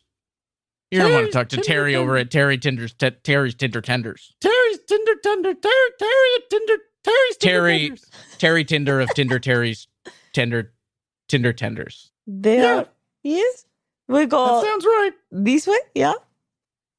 Oh yeah, right at the end of the long dock. Oh, yeah, I can see it. It's very long line. Yeah. There's just a line going out on this one dock, and there's no other businesses. Like you see that the docks around like have like multiple businesses, but the long dock is just a like empty dock until the very end, where there is this like big boat that is like fully latched into the dock, and like has been like structures have been built around the boat until it's become just like a stable structure. Big sign, Terry Tinders Tinder Tenders. Very tender. Really, you realize that the town is just named for this restaurant, and like otherwise it's sort of just like a collection of folks who have decided that they like eating these enough that they will live here all the time. Well, thanks for your help. And Glippy pulls out like a honeyed oat cake and goes, For your trouble, pal. and gives it to this guy and goes, Let's go meet Terry. Have a Tinder Tender day. Yeah, tender. Yeah. See, we gotta have the Tinder tenders. Well, he's got to have the oat cake. He just didn't puts say it in have his an oat pocket. cake day. He said have a Tinder tender day. He saved it for special occasion. Town is called Tinder Tenders. You think We're we going need? to Terry's Tinder Tenders. Should we wait in line or should we try? Should we try No, to let's go skip? right to the front. They like Oh. my gusto here. They do like us. This guy had very confusing energy. I did not know how to read it. So you're just walking past the line of like all these like otters and frogs and beavers and various other folk. Excuse me, everybody, coming through. We got a man with gusto over here coming through. Yeah, get out the Are they- way. Are they really cutting the line? Are they Yeah, I'm cutting the right now? line. Frida- He's got gusto. Instead does of have instead gusto. of going with Harold and Glippy, Frida's gonna get small to try to like scoot behind them, but in a way where she's kind of hoping no one notices. You make it about 2/3 of the way through the line, and then like a big toad spreads his big toad legs over so he's covering the full width of the dock with his legs, but staying facing forward.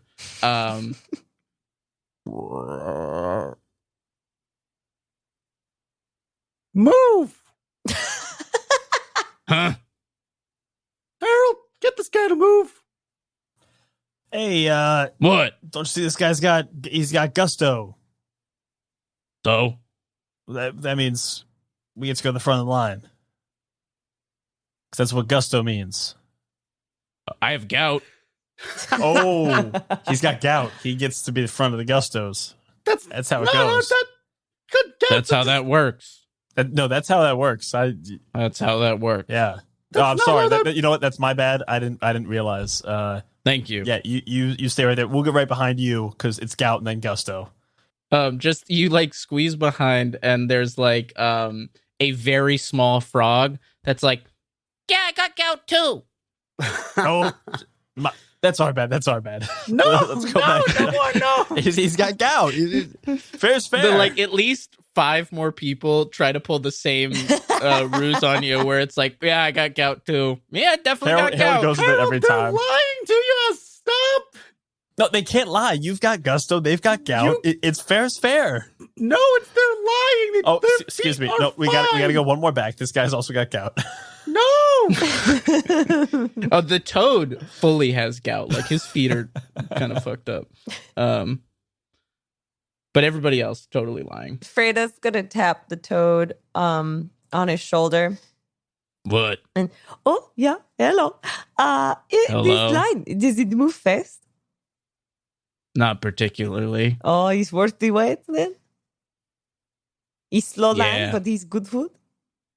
Good tenders. Good tenders. Yeah. You The think tenderest tenders. tender is tenders. The aroma it lingers 4 miles, 4 leagues. Yep. Can I see inside? Why is it move slow? Like, is it because is there like not enough people cooking, not enough people serving? Like, what's the limiting factor here? You see that it's moving slow because there's like there is trying to think what species the Tenders family is, or the Tinders family is. Anybody want to posit what species the Tinder's family is? Slots. Sloths? I was gonna say like an egret or something because they're cooking fishes on. So on the water. a sloth and an egret are behind the counter. And Terry's the egret, and she Tinder's families hired- come in all stripes. she fell in love. Who can blame her? Terry was a fast talking bird. Is that what an egret is? Yes, Okay, great. Terry, they're like Terry- they kind of look like a stork, where they're like very long legs. They like fish in ponds and things. They got Yeah. big bills. Yeah, Terry's husband, Terry, it comes from a long line of formerly escaped zoo animals. And they fell in love. And,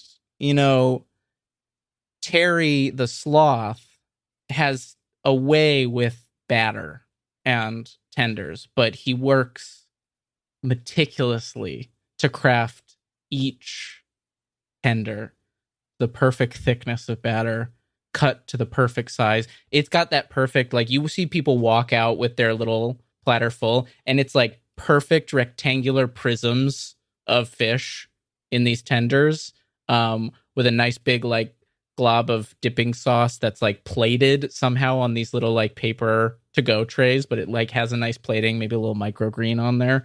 So that's why it's slow, is because Terry the sloth is the chef and his tenders are good, but it's because he takes his time. Also, I just want to clarify: the ancestors of the sloths were the ones who escaped, and not the ancestors of the egrets. Correct. Wait, I Yeah. don't know what a fucking egret is. You got me. What's an egret? Bird. It's a bird. No, I just think it's. I But think it's where's funny it from? wait, I just think it's funny that the slow animal escapes and not the bird. Well, I assumed the bird could be natural to the area, but I don't know of sloths in the Scottish Highlands, so I went for descended that's right. from I didn't even escaped. think about being native to the area. I don't know if Because a I guess bird I couldn't accept that without akin to attaching an an egret. explanation to it. No, I liked it. definitely there's That's good. something that's similar to an egret in Scotland. I'm sure of it. But sloth, yeah, I don't think sloths are native. So I stand by it. I look at Glippy and I just kind of like nudge him and go, "Man, this guy's just as anal as you. I mean, look at that." What do you mean anal? I'm perfectly relaxed and calm all the time. Oh, Mr. I Mr. just Toad. hold up one of the cakes. I just like slowly bring it up, looking at him, and I just crumble it a little bit. Freda is going to ask, Mr. Todd, what is sorry, I did not get Yeah. your name. Mr. Toad is fine. Mr. Todd, yes. What if I could tell you that if you let us go ahead, then you will have your Tinder tenders in record speed? Oh wait, yeah. Frida, you're the health inspector, right? Yeah, health inspector is me. Roll to convince Mr. Toad that you're the health inspector.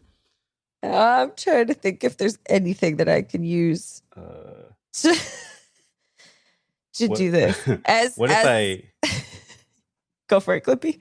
No, I was gonna say if I keep repeating it to the health inspector over and over again, is that like repeating a strenuous task?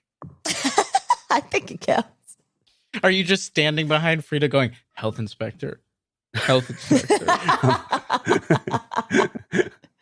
Yeah, I'm like standing behind her, going, saying like, Oh, health inspectors, they inspect the food, and health inspectors do health stuff, and does health inspector. You can And, roll like, with advantage, sure. poke- Try to like Poke- inception him to just think the words health inspector. Oh, that's a 10, baby. Mr. Toad is like, makes sense to me. Look at ya. Go right ahead, Wait, Miss Health Inspector. And they're gonna scurry on up to the front of the line. And actually, is there like a door to go into? Oh, it's just the like a kitchen? big open counter, like a fry shack at a beach kind of vibe. Okay. And then she'll go up to the window. Mr. Terry? Welcome to Terry Tinder's Tinder Tenders. How may I help you? Hello, Terry. Actually, we are here to help you. You want to speed up line? Yes, you have even better business if you can serve people even quicker, yes? Terry the egret turns over her shoulder, and you see behind her the sloth just slowly All with cutting tweezers. fish, yeah, and has like tweezers, little microgreens. You don't need the micro. If you're not going to eat it, it shouldn't be on the plate. You absolutely do need the microgreens. He This is slowly incredible. turns his head. You're gonna want the microgreen. It's a visual garnish. We don't need it. We're here for the Tindy Tendies. Harold, you're watching an artist. Depth of flavor. Yeah, we will keep the microgreens right, yeah. But we do it at a record speed, yeah? I'm going as fast as I can. Yeah, we help, yeah? You just hear Harold's foot in the background just tapping. Terry the egret is we're doing just fine. As you can see, we have, the speed doesn't seem to affect our business whatsoever. Hey, sorry, Clippy. Name's Clippy. I own a little bakery called Hall & Oates. You may have heard of it. Nope. Poor Well, it's Clippy. pretty good. Here, try one of these. And Clippy takes out a honey oat cake and gives it to the egret. Trust me. She picks it up with a little feathered wing. Don't squeeze it. Don't. Squeeze gives it a little squeeze. A few crumbs fall on the counter. Clippy's like collecting them dearly in their hands. And then she just like pecks it. Oh, Big peck. Like, it's just like to taste it, she's just pecking it and knocking crumbs all over the No, counter. wait, Gets like that's- one little bit. Oh, look, it's the granola. not the granola. Oh, yes, the granola. This is how it is made. Oh, I never put two and two together. It's just from your cookies. What? I didn't know Oh, that. it's not a cookie. It's a So cake. clever. You see, he is very clever cook. He can bring clever to this. And you know what? Okay, so Terry, I live with you. We are in need of somebody to buy a boat. And we hope that maybe if we help you power through double number of customer, then we can, perhaps take small amount, very small amount of the shares, and then we go and we buy both. All right. Glippy, was it? Yeah, Clippy. I think that oat cake had potential. Why don't you hop in the kitchen, make an order of attendees, and we'll see how you do and if you might be able to help us get through this line. He's got his own oven, too. We don't use an oven. And you see just like a big vat of hot grease. Harold can be a sous chef, yeah? Oh, yeah. Meanwhile, I you can see the use- sloth has the big claws, like long claws, and is holding a fish tender and just slowly dips it into the oil and just holds the claws in there. He doesn't need Looks to hold at it Glippy. down. It's just going to float. Is the oil not getting on your hands? Oh, I've been doing this so long. So you've also lost feeling in your fingers too?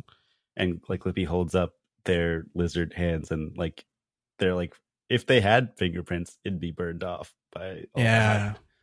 Asbestos. Yeah. At least we can commit crimes. Oh, you always look at bright side of things, Clippy. Is such good trait. Thanks, Frida.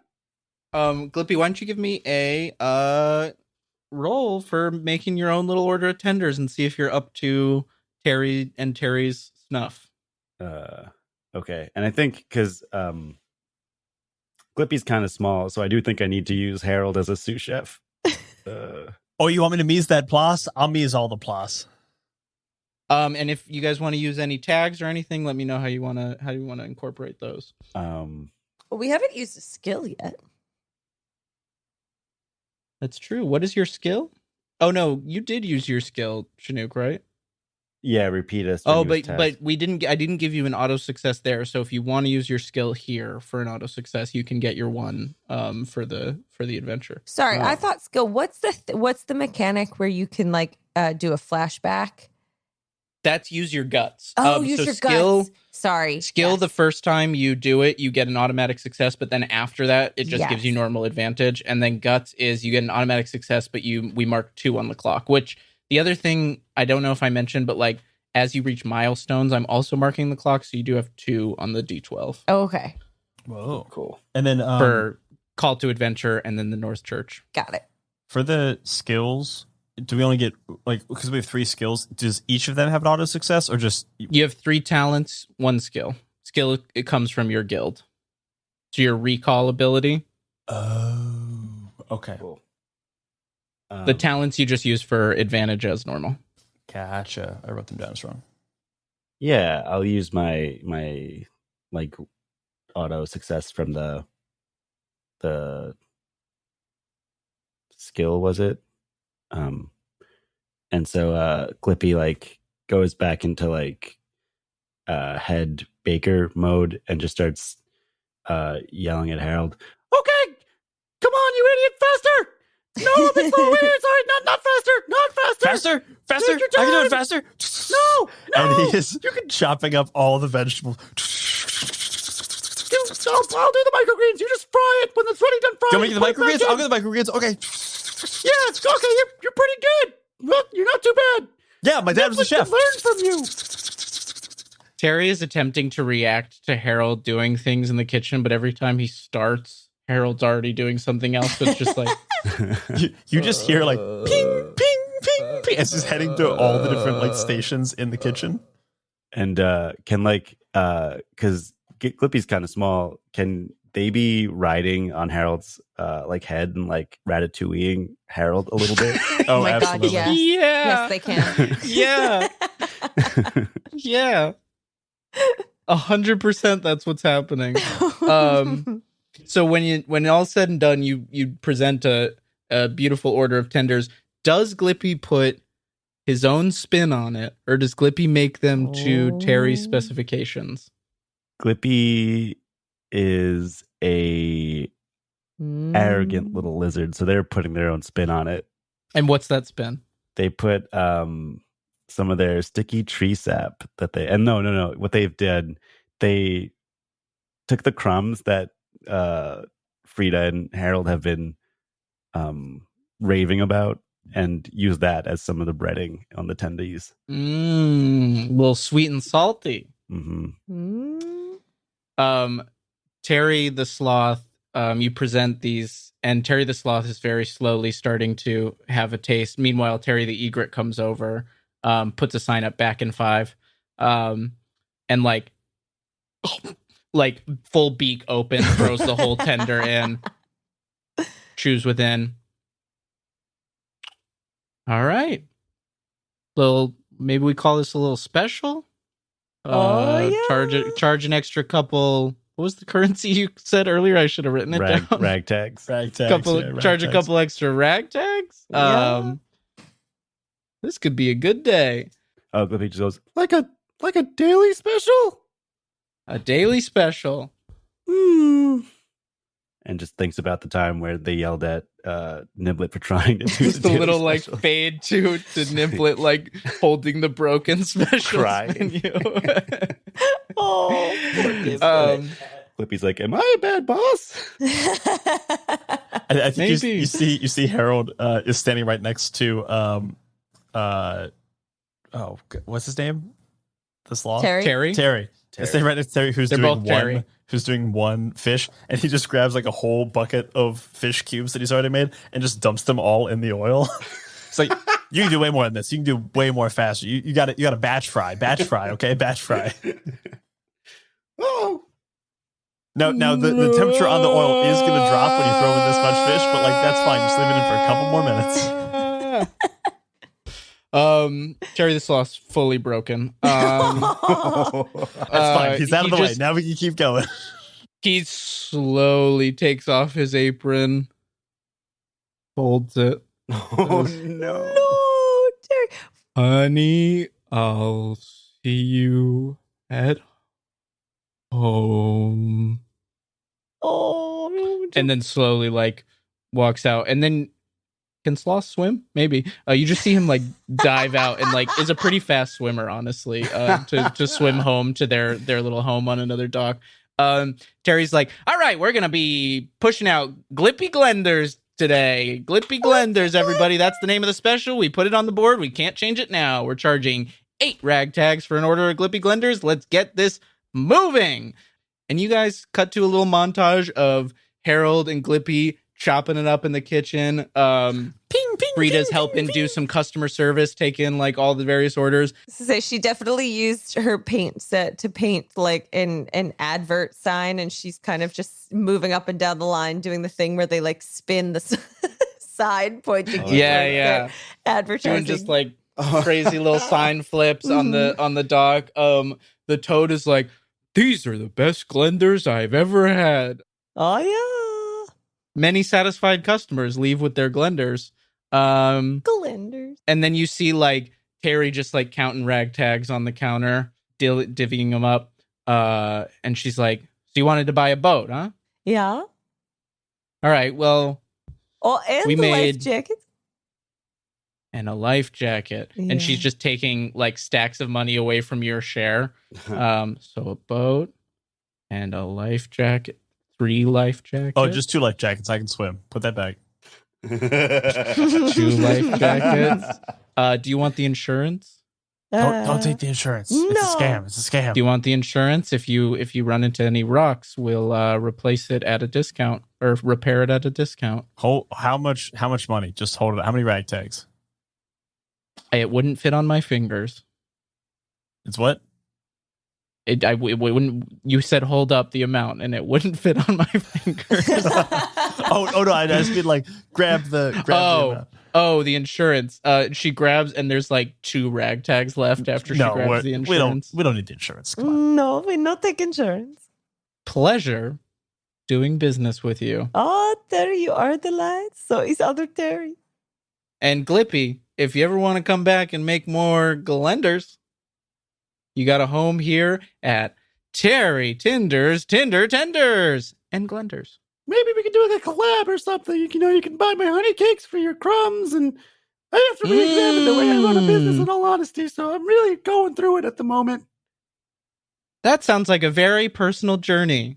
Yeah, I think I'm a cruel boss. Okay, sometimes I think I'm a bad wife. Oh. Anyway. Okay, we go get boats.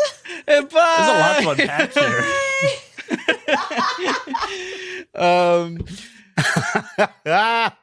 That's Terry. No, poor Terry. And you guys sail off. Terry. And that's Terry and her husband, Terry. You guys sailed down the unnamed river. And I mean, we were complete dicks to not go to the closest one and have to take this whole journey. Well, I figured we were going to do all 3, so we'll go to the furthest one, and then we'll get them on the way back. it's all good. Because I figured we're not going to return with one and then the next. It was absolutely like one of those kind of like vindictive bride moves when we like absolutely don't do the thing that we should do, and he was like, "I'm gonna fucking do the thing." I think he feels really strongly about the strategy. Actually, I genuinely thought, I was like, "Oh, well," which is even better. Because this is what I would do if I was like, "Oh, I've got 3 things. I'm not going to go 1, 2, 3," because then you got to carry the first 2 all the way back out and then back in. Wait, So did we do this wrong? Because we don't know how big the cylinders are. They could be huge. Their cylinder feels like it's going to be big. There's not a wrong way to do it. My imagined when I set the 3 locations was that you would go here, here, here, and then come up north home like that. No, yeah. It was strongly implied in the way you worded it that was the direction you wanted us to go. And I was like, Brian's just doing that thing to fuck over the GM. I wasn't. But it certainly feels like and that I was now. like, yeah, let's do it. How nice is our boat? Yeah, what kind of boat is it? Your boat. Well, you didn't get the insurance. So Terry didn't want to give you like the nicest boat that she had on the dock. But it's like a not a pontoon in the typical sort of construction of like a human pontoon, but it's the same spirit of a pontoon. Where it's got the two like two big hollowed out logs that have been like capped at the end with like a mixture of like natural sort of forest cement that somebody's made to like cap off the hollow logs. Nice boards going across. It's got a nice like lounge chair for sunbathing, and then it's got a little covered area. So it's a nice little river cruiser. I did have to Google what a pontoon was. A bunch of Googling going on this game. Is it just wind powered, or is it like a like one of those fan river boats that they have in Florida? Oh, it's definitely a fan riverboat, and you guys have to pedal to power the fan. But also going downriver, you can mostly ride the current. But if you want to come back upriver, you gotta have to do some pedaling. Oh, Harold immediately takes the rein on the pedals. It's like, all right, I gotta set an early good time for this, okay? Because whoever that mystery person is had the river run, okay, and they did it in 18 and a half hours. And so we got to cut that at least by 3 hours, okay? Okay, Harold, if this is what you want to do. As long as you're pedaling. Yeah, we'll do it in shifts. Oh. Okay, here we go. Shifts. Harold, why don't you give me a roll for kind of leading the navigation, and you can call this pathfinding if you'd like advantage. Could I? Oh, I don't have a legs thing. No, I'll roll it. I'll roll it straight. Roll it straight. Yeah, that's 4. Eat those veggies. 4 is just a success. So, not quite like a bike. You saw the pedals and you're like, man, I know how to do this. But like you're steering with all the like freewheeling feelings of the fact that like you would be on a bike, and you're just like, the boat is leaning in a way that like it would on the open seas, but shouldn't be leaning and rocking on like what would be a very pleasant river ride. I'm getting the hang of this. I think in an hour or two, this will be smooth sailing. Freda's definitely made herself super small to hide in whatever in if she can be the most center position on the boat, and she has her little life vest on. Yeah, I think Glippy is using the sticky tree sap that they have and is like putting it on the boat and like using it to stick themselves to the boat so they don't move. Well, because Brian didn't fail, I won't make you guys roll to not fall off. It's just a very bumpy ride. Freda's feeling a little sick from her Glippy Glenders, and now we're off road. Oh, Freda. Yeah, all that fried fish in the belly. Mm-hmm. Tough. You guys make your way down. You pass, a number of these islands sort of as the river opens up into the loch. You pass the smaller city of Vessel. You've got some people out there like getting on another boat that sort of wave like when a ferry goes by. And everybody's just like waving at you guys on your little pontoon. I think that's what the mystery person made. They made the vessel run. The vessel run. The vessel run. Still in 5 parsecs, person? Interestingly. Still in 5 parsecs. I couldn't remember who the mystery person was. Yeah, the mystery speedster from the church from the Church of the Anointed. Yeah, Light. this is the Flash. We're doing a Flash reverse Flash storyline. So you guys you guys go past Vessel, and sort of once you passed Vessel, you end up in this area of the crossing lock where it starts to feel, there's areas of the Highlands that feel more lived in by beasts. And then there's some areas that just have that sort of still wild feel to them. Like you're animals, but you've grown to be extremely civilized. And there's certain areas that you go that just feel wild. Mm-hmm. And when you find yourself in the center of sort of the widest area of the crossing lock, you start to pass, islands where you can just tell there's no civilization. It's maybe getting to like gray sort of cloud cover of a day. You swear that sometimes when you're like looking out on the water, you see like, little movement under the surface, but maybe it's just a trick of the light. And yeah, you're looking for what was described to you as an island of their own making. So if anybody wants to do anything to try and find that specifically. I could do a little bit of that because I got orientating as one of my talents, so I could do a roll with advantage for that. Sure. And describe how you're orientating yourself. I think Harold has the reason he's like so fast is because he's able to like see like the Joseph Gordon-Levitt movie Premium Rush. He's able to. Oh, that is immediately what I thought of when you described the bike messenger thing at the beginning. Go ahead. He's able to like visualize the course. So he's always able to like see the path through people in like crowded streets, or the path through the woods. And in this case, he sees like the currents of the tides and like where other people seem to be going, and has some ideas of like what areas would have something in it. Essentially, like he knows what tree would be the best to jump to next, kind of instinctively. And this is kind of the same thing. Like he sees how the tides are moving and realizes where it would be most advantageous to have like a city or something, and it's just kind of instinctively heading towards those areas. Okay, great. Give me a roll. And I get to roll with advantage. Yep.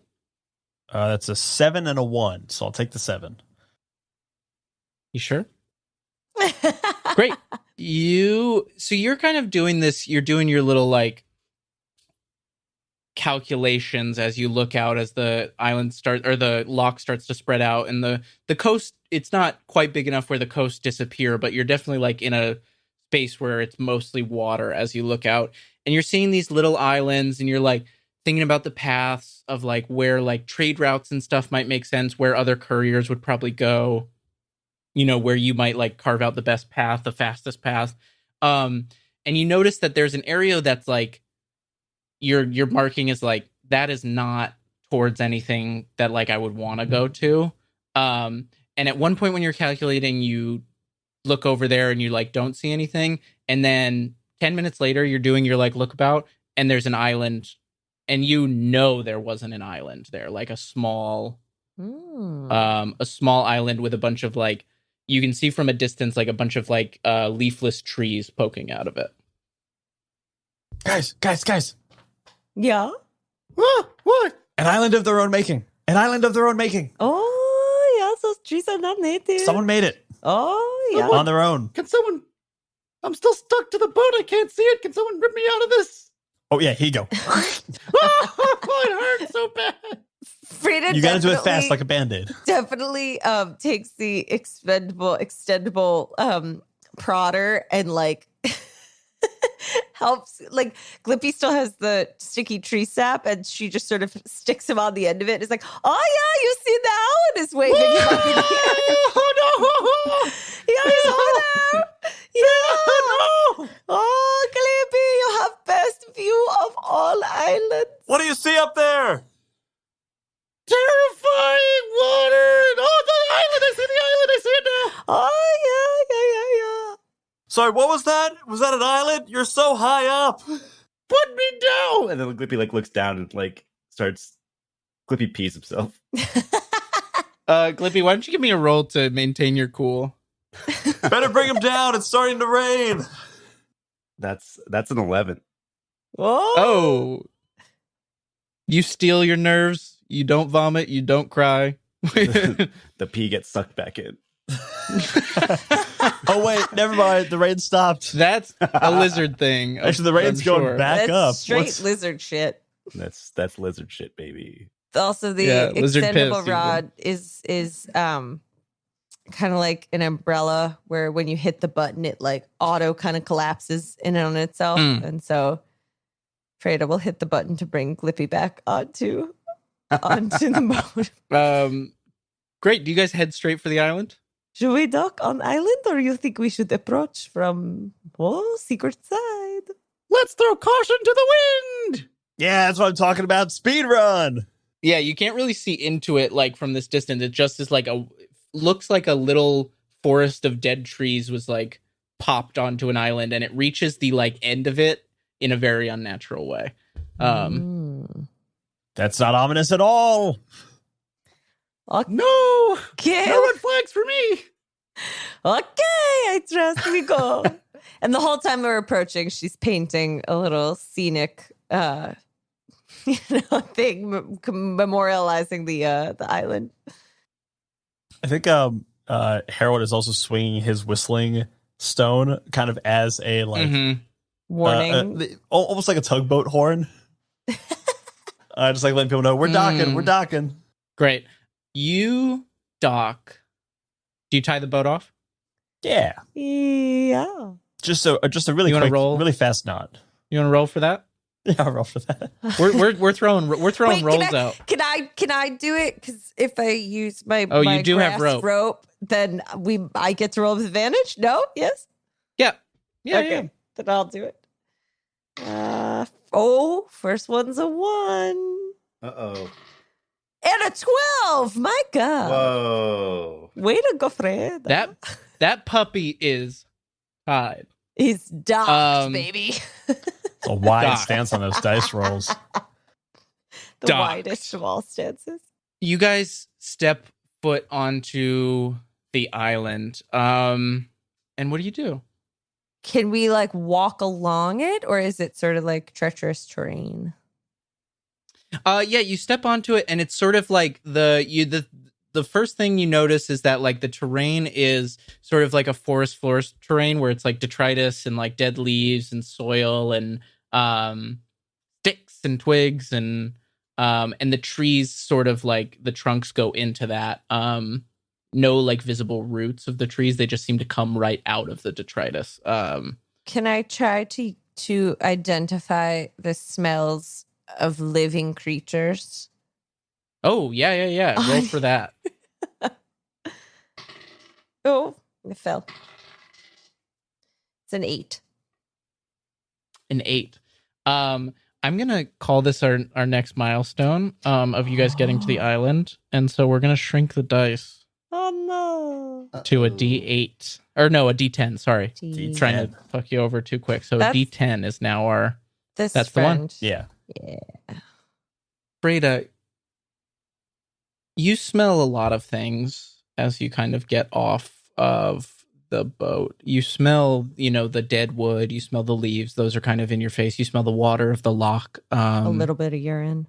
But when you smell, you try to tune your nose a little bit, give a little squirrely nose twitch, tune your nose. And you smell bugs. Oh. Lots and lots of bugs. An overwhelming scent of bugs. Freda is not a big fan of bugs. You don't see any bugs though. Seems fine. Oh, are bugs bad in this world? They're just bugs. I don't think they have intelligence. Okay. Can I use my bug keeping ability or To keep the bugs? talent to start collecting them? Or to hunt them Yeah. Where down? are they? Because Frida doesn't see any of them, right? No, she smells them. She smells them. But Yeah. you actually just notice like an absence of life. Otherwise, you see the dead trees, and they like surround the center, and you can't really see what's at the center of the island with all the dead trees. I think the bugs are they're in the dead trees. And Clippy, What do you want to do with a bug? I wanna take the little buggies and be like, Hey, pals, what's you see? this is Duracell, This is Energizer. This is it's Energizer. Energizer. You guys know where Energizer is? Give me a roll to try and get these bugs to do what you want them to do. And since you're a bug keeper, you can do it with advantage. Oh no! I rolled a 1 and a 3. Oh. Ooh, so Not that's great. that is success with a complication. So I'm gonna say that it's not it. You get help, but it's not how you want it. You just see that like from amongst the detritus, like these like little like roaches and beetles and caterpillars and millipedes and just a whole amalgamation of bugs like oozes up out of the detritus and just forms into an arrow. And then like you watch as the dead trees in front of the arrow just like part through the detritus a little bit to create like a very unsettling winding path towards the center of the island. Ominous. The little squirmy arrow. This is quite gross. I do not like. Okay, I think we should definitely do this one fast. Yeah, maybe I get on your head. Hey, we Ratatouille it, you run. Yeah, we could Ratatouille it. Yeah, Clippy's gonna get on top of Harold's hair and look back at Frida, and Maybe Frida ties herself to your waist so you kind of drag her. I can do climbing claws, leaping legs. Yes. Frida- I leap through trees. Yeah. So you're all Frida- holding on to Harold? I think Frida's no, what gonna try to. Oh, Frida's leaping from tree to tree? Yes. She's gonna scurry up and try to leap from branch to branch as quickly as possible. She's a little bit of flying squirrel in her ancestry, so it helps with the soaring from one to one. Mhm. smart. Nice. Frida, we're going to do a speed run. We're going to go through this as quick as possible. We're going to go right to the center. We're going to scout it out. If we Okay. see the Energizer, we're going to grab it, boogie on back to the ship. Yeah. Did anyone ask what Energizer look like? Ooh. No idea. A cylinder? It kind of felt like it was Okay. going to be like really apparent when we saw it. Like maybe it's Like- glowing blue or made of turkeys or something. Maybe it has name written Made on of side in big turkeys? letters. Yeah, I don't know. Made of turkey? Yeah. I That's fully horrifying. didn't hear you say that. Yeah, Made of it's turkeys. a cylinder. Yeah. Okay. Made turkeys. Yeah. No, you're right. Is it though? Yeah, sill, Um, endure, turkeys. Not thank you. Great. You guys find your way to the center of the island, and by the time you get through this like winding path that forms, like it seems as you're moving that the trees are like spreading apart and then closing behind you back into forest, like kind of creating a little bubble as you move through. Don't love And at that. the end, you come to a little circle of dead trees where all of the like dead branches have sort of formed a little globe over top of this little clearing. And sort of strung in this globe, it's dark in here, but strung in the globe is like vines that have some like fluorescent mushrooms growing on them. So there's like a very like pale, top heavy light that kind of fills this clearing. It's not like sunlight, it's not like moonlight, it's like dentist light if it was created by mushrooms. Very Incredibly fluorescent. unsettlingly sterile.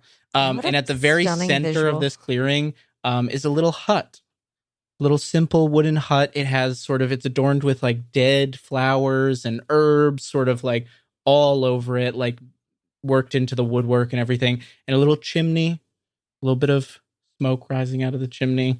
Nice little path coming out of the detritus, little stones laid out, walking path up to a front door. Beast sized. Oh, do we go knock on door? Yeah. Go do it, Frida. Okay. You watch my back, yes? Yep. Yeah. Watch Okay. your back, Harold. Yeah. I'll watch it. You watch your back too. And Yep. Frida's gonna take 2 steps into the clearing and then get out her extendable prodder Mm-hmm. and knock the door with that. Okay, great. You knock the door once, and before your second knock knocks, the door starts to go. I'll And just retract my opens. prodder. Why can't it just open That's fast? horrifying. Hello? Is anybody home? Come in. No, you come out. Come in. It's very cold out there. Nope, you come on out here. Glippy, I think It's he's rude to deny an invitation into one's home. Nope, it's okay. We're Yes, not vampires. very rude. Come out. Okay. No, Glippy, we have to go in. We've got tendies. I don't want to go in. We've got tendies. We bring the tendies in. Yeah, okay. You want a tendy? Frida's What gonna is go a up to the tendy? door. Oh. Oh, you go up to the door? You can ask about tendies first. No, that's all good. What is a tendy? That's all that comes out, but you can still go up to the door. Frida's gonna go up to she'll go up to the door, attendee in hand, and try to be like wafting the smell of it into the hut. This is tendies, very good snack.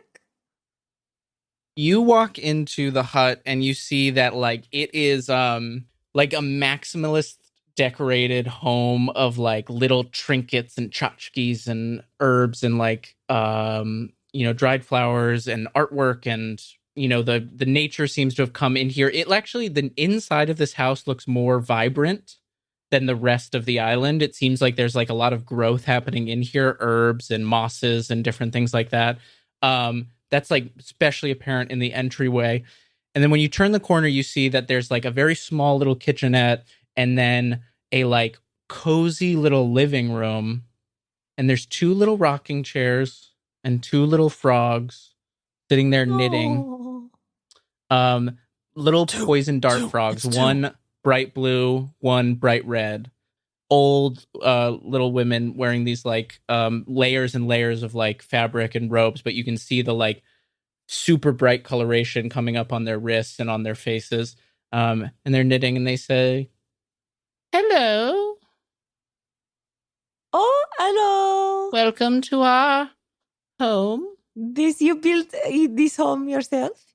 Yeah. Not alone. Oh, you have help. Yeah. Lots of help. Oh, we are. Oh, my friends, they are outside. They are nervous to come into the house, but we are here on mission and hope that we could maybe Ask about the Energizer. Get Yeah, the Energizer. Yeah. Remember, there's 2.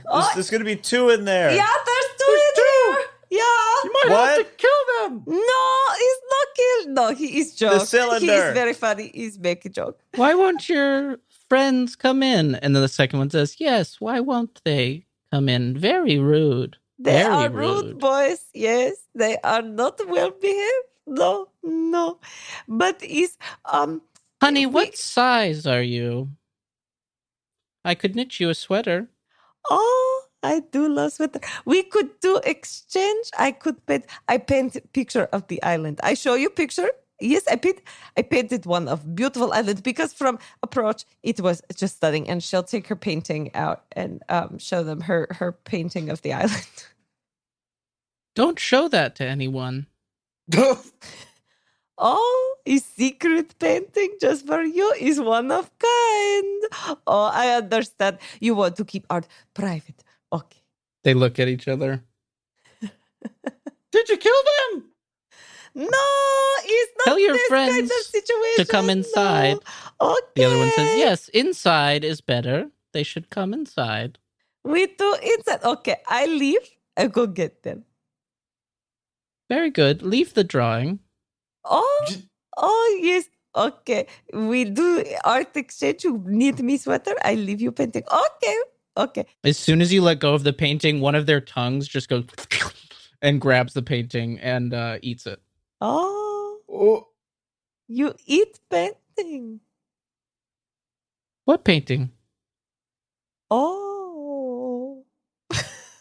John's afraid that this is not good situation. No. And they're just knitting this whole time. Friends, what material are they knitting with? Oh, you should roll. Let me know. Nightmare fuel. boy. Nightmare fuel. I got Nightmare an fuel. 8. Thank God. A part of me which wanted is you to good fail. and bad, yeah. It's not grass, not like wood fibers. Looks like fur.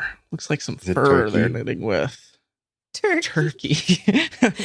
No, it looks like fur. Looks like fur that they're knitting with.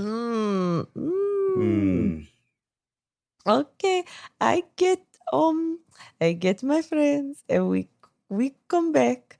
On the way, yes, they are curious about Energizer. You know this, yes? Who told you that word? The Pastor Beaver. They look at each other and then look back at you. You have heard of it, yeah? You should have your friends come inside. Oh, okay. Fred is gonna go outside and go up to her friends. This was probably one of those things like it seems way scary on the outside, but you went in, they're really normal, and we were just working ourselves up for no reason, right? Oh no, Yeah. no. Didn't seem very violent in there. Yeah, everything was fine. They were just cool people in there, and they We just go gave in? you the Let's go in. Energizer. No. No I scary think things. This was very scary, very spooky scary, and not fun spooky scary like the owl friend. This is bad. Glippy, Yeah. correct me if I'm wrong. Your tail, it can stay out here and do rescue, yeah? My tail. Yeah. I mean, it'll wiggle around. I don't know how sentient my tail can be. Oh, Frida, what happened to your painting? Oh, It was really nice. Yeah. Yeah, I really like that one. They eat it. They ate it? Yeah. What? That's a great compliment. I mean, they liked it so much they just Yeah. ate it. I do not think it's compliment. Oh, it was more sinister? Yeah. Oh. Like a metaphor for us. Like, Yeah. like we were the painting. Yeah. Oh. Let's light their hut on fire. No. They ate your painting. What It's if- only right. What if Energizer is in hot? No one eats my friend's painting and gets away with it. But what about Energizer? It's a cylinder. It's fireproof, right? No. To be honest, we should have asked more information about what we were delivering. Yeah, Often, I really have no idea what we're looking for. often I take orders. I don't ask enough about the materials that I'm delivering, and sometimes they do wind up a little bit damaged. I mean, not in your case. Your case, everything You always ends. absolutely damaged them. Luckily, the crumbs are good. When you're having me deliver granola all the time, It's you not can't really- granola. It's a cake. I don't know what you're talking about. It's always granola. I need a make it into decision. granola. On how you're going to handle this situation, or I will check a progress bar. Oh. Moments of indecision, check progress. So, Oh, no, what are we no, doing? We're All right. lighting it on fire. What if the cylinder's in there? I'll go around Okay, then back. what's your idea? I'll go around back. I'll scout it out. I'll see if there's another way in. Okay, how about this? You guys take my tail in, I'll detach it, and I'll be on the outside ready to rescue if something bad happens. yeah, this is good. Just pretend Okay. my tail's me, and I'll do a voice from outside. Yes, we do this. I'm gonna put the tail under my shirt or something. I was gonna say I paint a little face on. Oh, there you go. Okay. Yeah. We'll make a little stick figure, and I'll voice it from outside. Yeah, this is gonna work. This is gonna work. This is gonna work. Yeah, This is gonna a this is good gonna be plan. great. This is good plan. A little weekend at Bernie's. Yeah. I detach my tail and let them do what they want. They're weekend at Bernie. And so they're weekend at Bernieing your tail, and you're gonna peek in a window and try to ventriloquist your way. Yeah. I think Through we the purposely conversation. leave the front door open to help this voice carry. I hope they don't have one of those buttons that automatically closes the doors. I did not look for such a thing. Feels like classic sinister move. Yeah, Classic sinister move. So you guys head in. I am Yeah, more tail. worried about the tongues. You come in, and Frida, you notice right away that like they're no longer knitting. They're now just like in the kitchen, fully engaged with another task. Like they've been doing that for an hour, like preparing tea. Like they're just like You know, like they had been in there for a while. Like one of them's chopping vegetables, one of them's preparing tea. Like they were never sitting in those rocking chairs. God. Oh, they were just preparing a meal this whole time when you were in here? Hello. I have brought my Hello. 2 friends. Welcome. Hey. And We are in here now, so you What's can your tell name? us about Energizer. I'm Harold, and this is Glippy right here. Hi, I'm Glippy. Clippy, Yeah, give me he's- a roll. He's really sensitive about his look. He has more tail than lizard. He is sensitive about his lips, the fact that they do not that's a move. 9. Pretty effective ventriloquism. Against They're all like- odds. Oh, I've seen He's strange things he's in shy. my life. He wants to stay in the back. In the bag? I'm gonna stay in the back. Just kind of behind us. He's a shy. He has a Sure, volume sure. issue, it seems. And the other one says, "Yes, too loud." Yeah, he is self-conscious about it. He has no sense of this. Would you like tea? Oh, no. We could not bother you. I would love a tea. Oh, no, Glippy, you are mistaken. One tea They- for the They tail. don't want tea. They don't need any tea. No.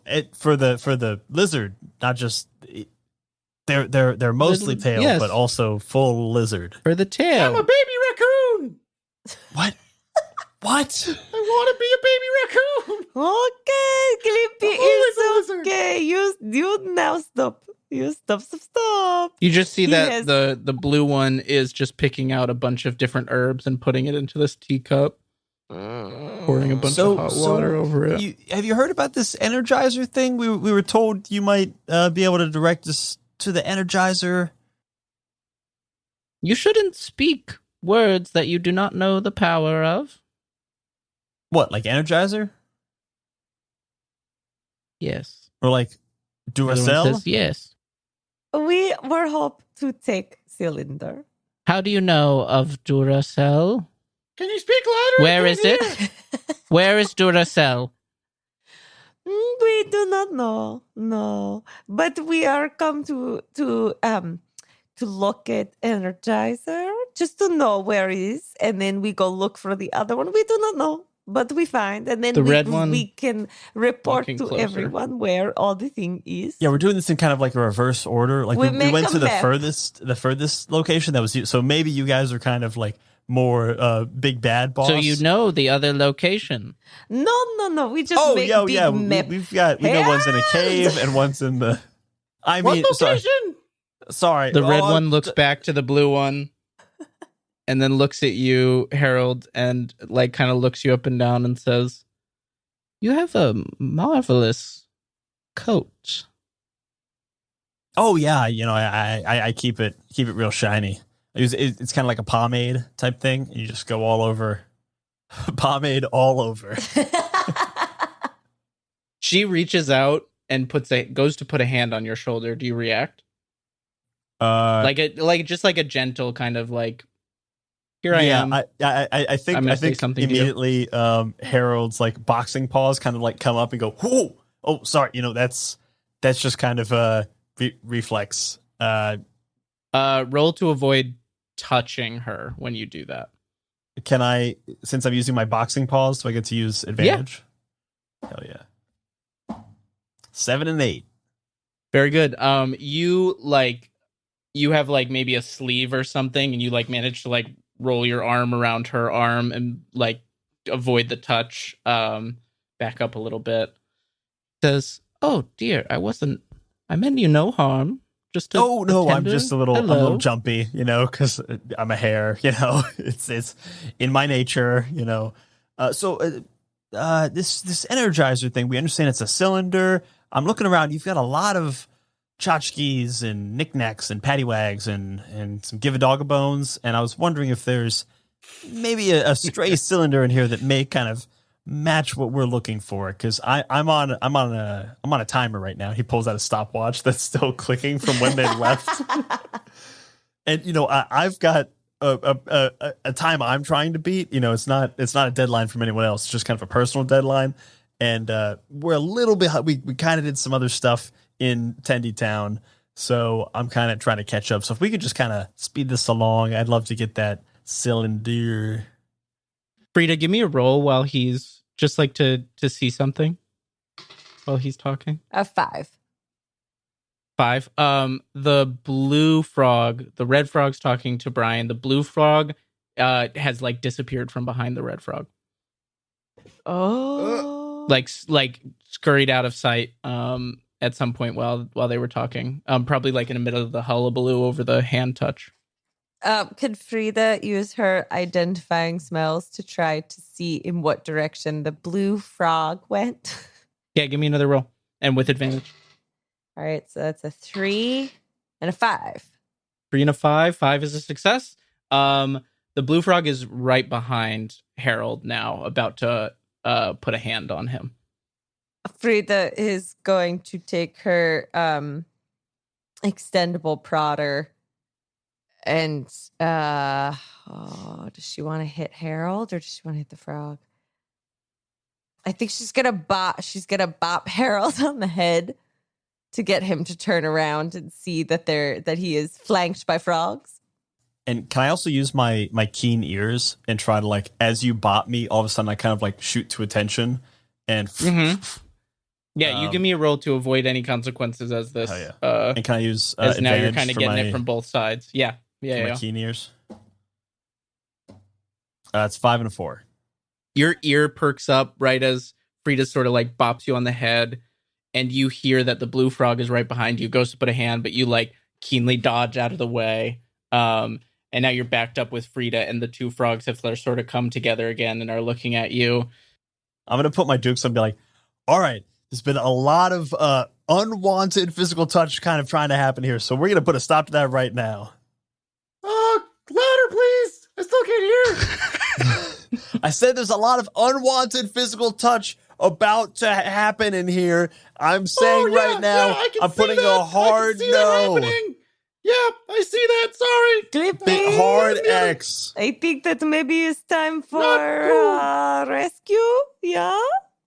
As you say that, or they're walking towards Harold like together and sort of have their little long, like bald at the end fingertips, like of the poison dart frogs, and they're like, a very nice coat. Yes, a very nice coat. Very soft. Glippy walks in and is like, oh, hey guys, we never said like a code word. Was rescue the code word or? Harold's gonna grab Glippy's tail and chuck it at the two poison dart frogs. You're sacrificing Glippy's tail? It's a battering I ram. can grow a new one. What you're trying to like hurt them or like distract them? I'm trying to like knock them over. Essentially, I'm trying to toss it as if it's like a log. Great. Give me a roll. I can't think of anything that would give me advantage, so I'm just gonna roll it straight. That's 5. 5. Great. You throw the tail and you like knock them off kilter.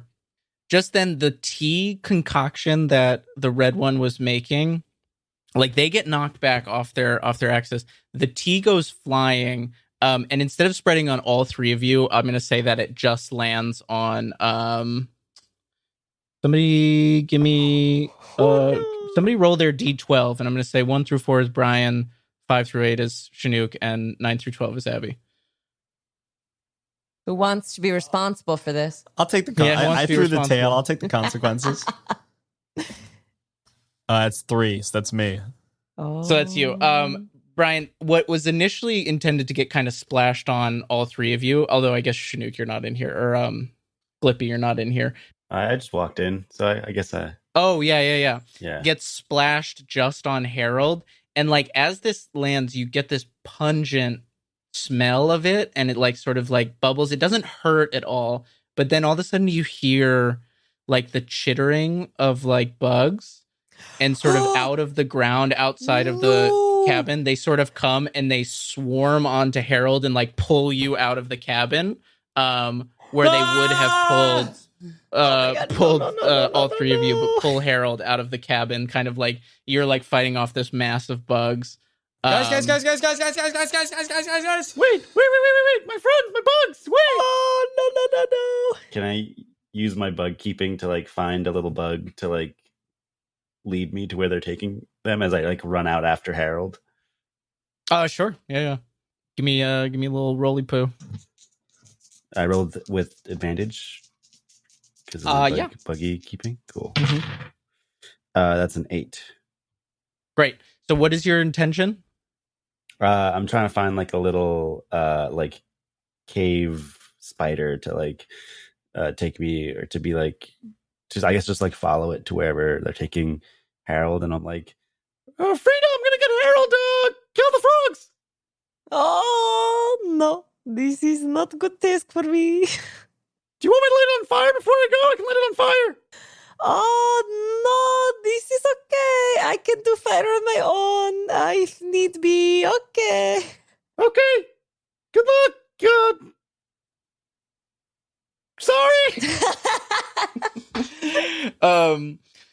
Harold is getting like yanked by these bugs, like getting pulled into the detritus as like you've called the little like spider onto you and like hops onto your shoulder, and it's like boing boing boing bouncing on your arm and like giving little like 8 leg like directions to where you're Semaphore going. code. Yeah. And you dive after Harold.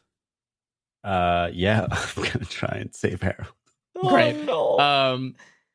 You and Harold go plunging underground. Darkness at first, the chittering of bugs. You're both headed into this like you're just kind of surrounded at first. And then you like come out to a like underground cavern where it's very dark. Frida, what are you doing with the twins?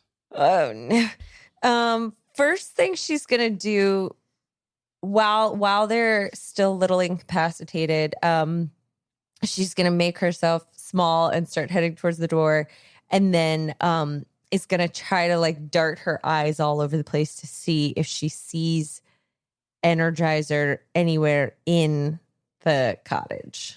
So you're running around, search. Give me a roll for finding what you're looking for. 10. That's what it is when it's the 0 on D10. Yes. Yeah, so that's a critical. Woo-hoo-hoo-hoo. Woo! You find the door to their basement, and you've done a thorough enough search of the house that like you know it's not in the main level of the house here, but it's probably underground. Of course it is. Of course. Where else would it be? Where else would it be? All right, Frida is going to open the door to basement and close it behind her. Great. As you like close the door behind her, you're making your way down the steps. And after a little bit, you hear the door open and like you see like in shadow behind them, the two shapes of these poison dart frogs who have like shed their robes fully and are just like crawling along the like ceiling and walls, like coming down the stairwell. And they're like, "We're gonna find you. I'm gonna have full nightmares between the bugs and the frogs." And I think we'll wrap up there and pick up next week. No! Hot dog. God. Hot dog. Oh man, I did not anticipate being so creeped out. This is supposed to be the last one too. I think I was so you preface this by saying like, oh yeah, it's not going to be Wanderhome. There's like more violence. But in my head, we were doing Goofs and Spoofs for so long. I was just like, oh, it's going to be goofy and fun. And then it got creepy, and I was like, oh shoot. I should have brought weapons. Yeah, I'm realizing we did not get any weapons, and I have like tree sap. That's my Everything most you have dangerous can thing. be a weapon. I was gonna say Frida fully plans to use that extendable prodder. Like she's gonna get into fencing stance. Oh, nice. She's gonna use hell that yeah. as like a lance or something. as a foil. Yeah. I don't know how a paint set is gonna help her, but And that's all for session 1 of 2. We're going to stick to 2 of the Dice Pool Plays Scurry, a game that gathers speed. I have been your lifeguard for the day, Elliot Davis, and with me as always are Brian Flaherty. Abby Hepworth. we can't tell where you're pointing. It's different. It doesn't matter. It doesn't matter. Go with your hearts. And Shenuque to Sarah. Splash. Thank you for listening. And if you haven't already, be sure to follow us on our Discord and check out our newsletter, the 20-sided newsletter. Yeah. And tell your friends about our Patreon. Yeah, this is the Patreon. So if you're here and you're not telling your friends, what's your problem? What are you doing? What are you doing? What's wrong We with don't you? gatekeep the pool. Don't gatekeep the splash, And also pay us for the pool. please. And remember, if you're having fun, you're already doing it right. That's what we like to say around here. Yeah. That's the important part. Faster the better. If you're having fun, you're already doing it. Yeah, do it fast. Faster stuff the better. Gotta go fast. Or you just go really slow so that it just turns into a full ramble. What? Like, if it's fun. Sure. If it's fun, then it's right. If it's fun, then it's right. Yeah, this is the part that people are paying for. This is the part that people are paying for. This is where you get your Splash. money's All right, worth. the end. Goodbye. Splash. Bye. Splash. Splash. Oh man, I did not anticipate the creep factor. Good shit. Such good shit. If you're hearing this, that means you listened to every last second of this episode. And if you simply cannot wait until the next episode drops, you should head over to patreon.com/myfirstdungeonpod and become a member of the Dice Pool. Splash! For just a few bucks a month, you'll get cast talkbacks, original games, and a full-length bonus actual play each and every month. As of the end of 2023, there's already over 20 hours of bonus audio, plus a whole bunch of other goodies to enjoy. So head on over to patreon.com/myfirstdungeonpod and jump on into the Dice Pool. We'll see you there. Splash!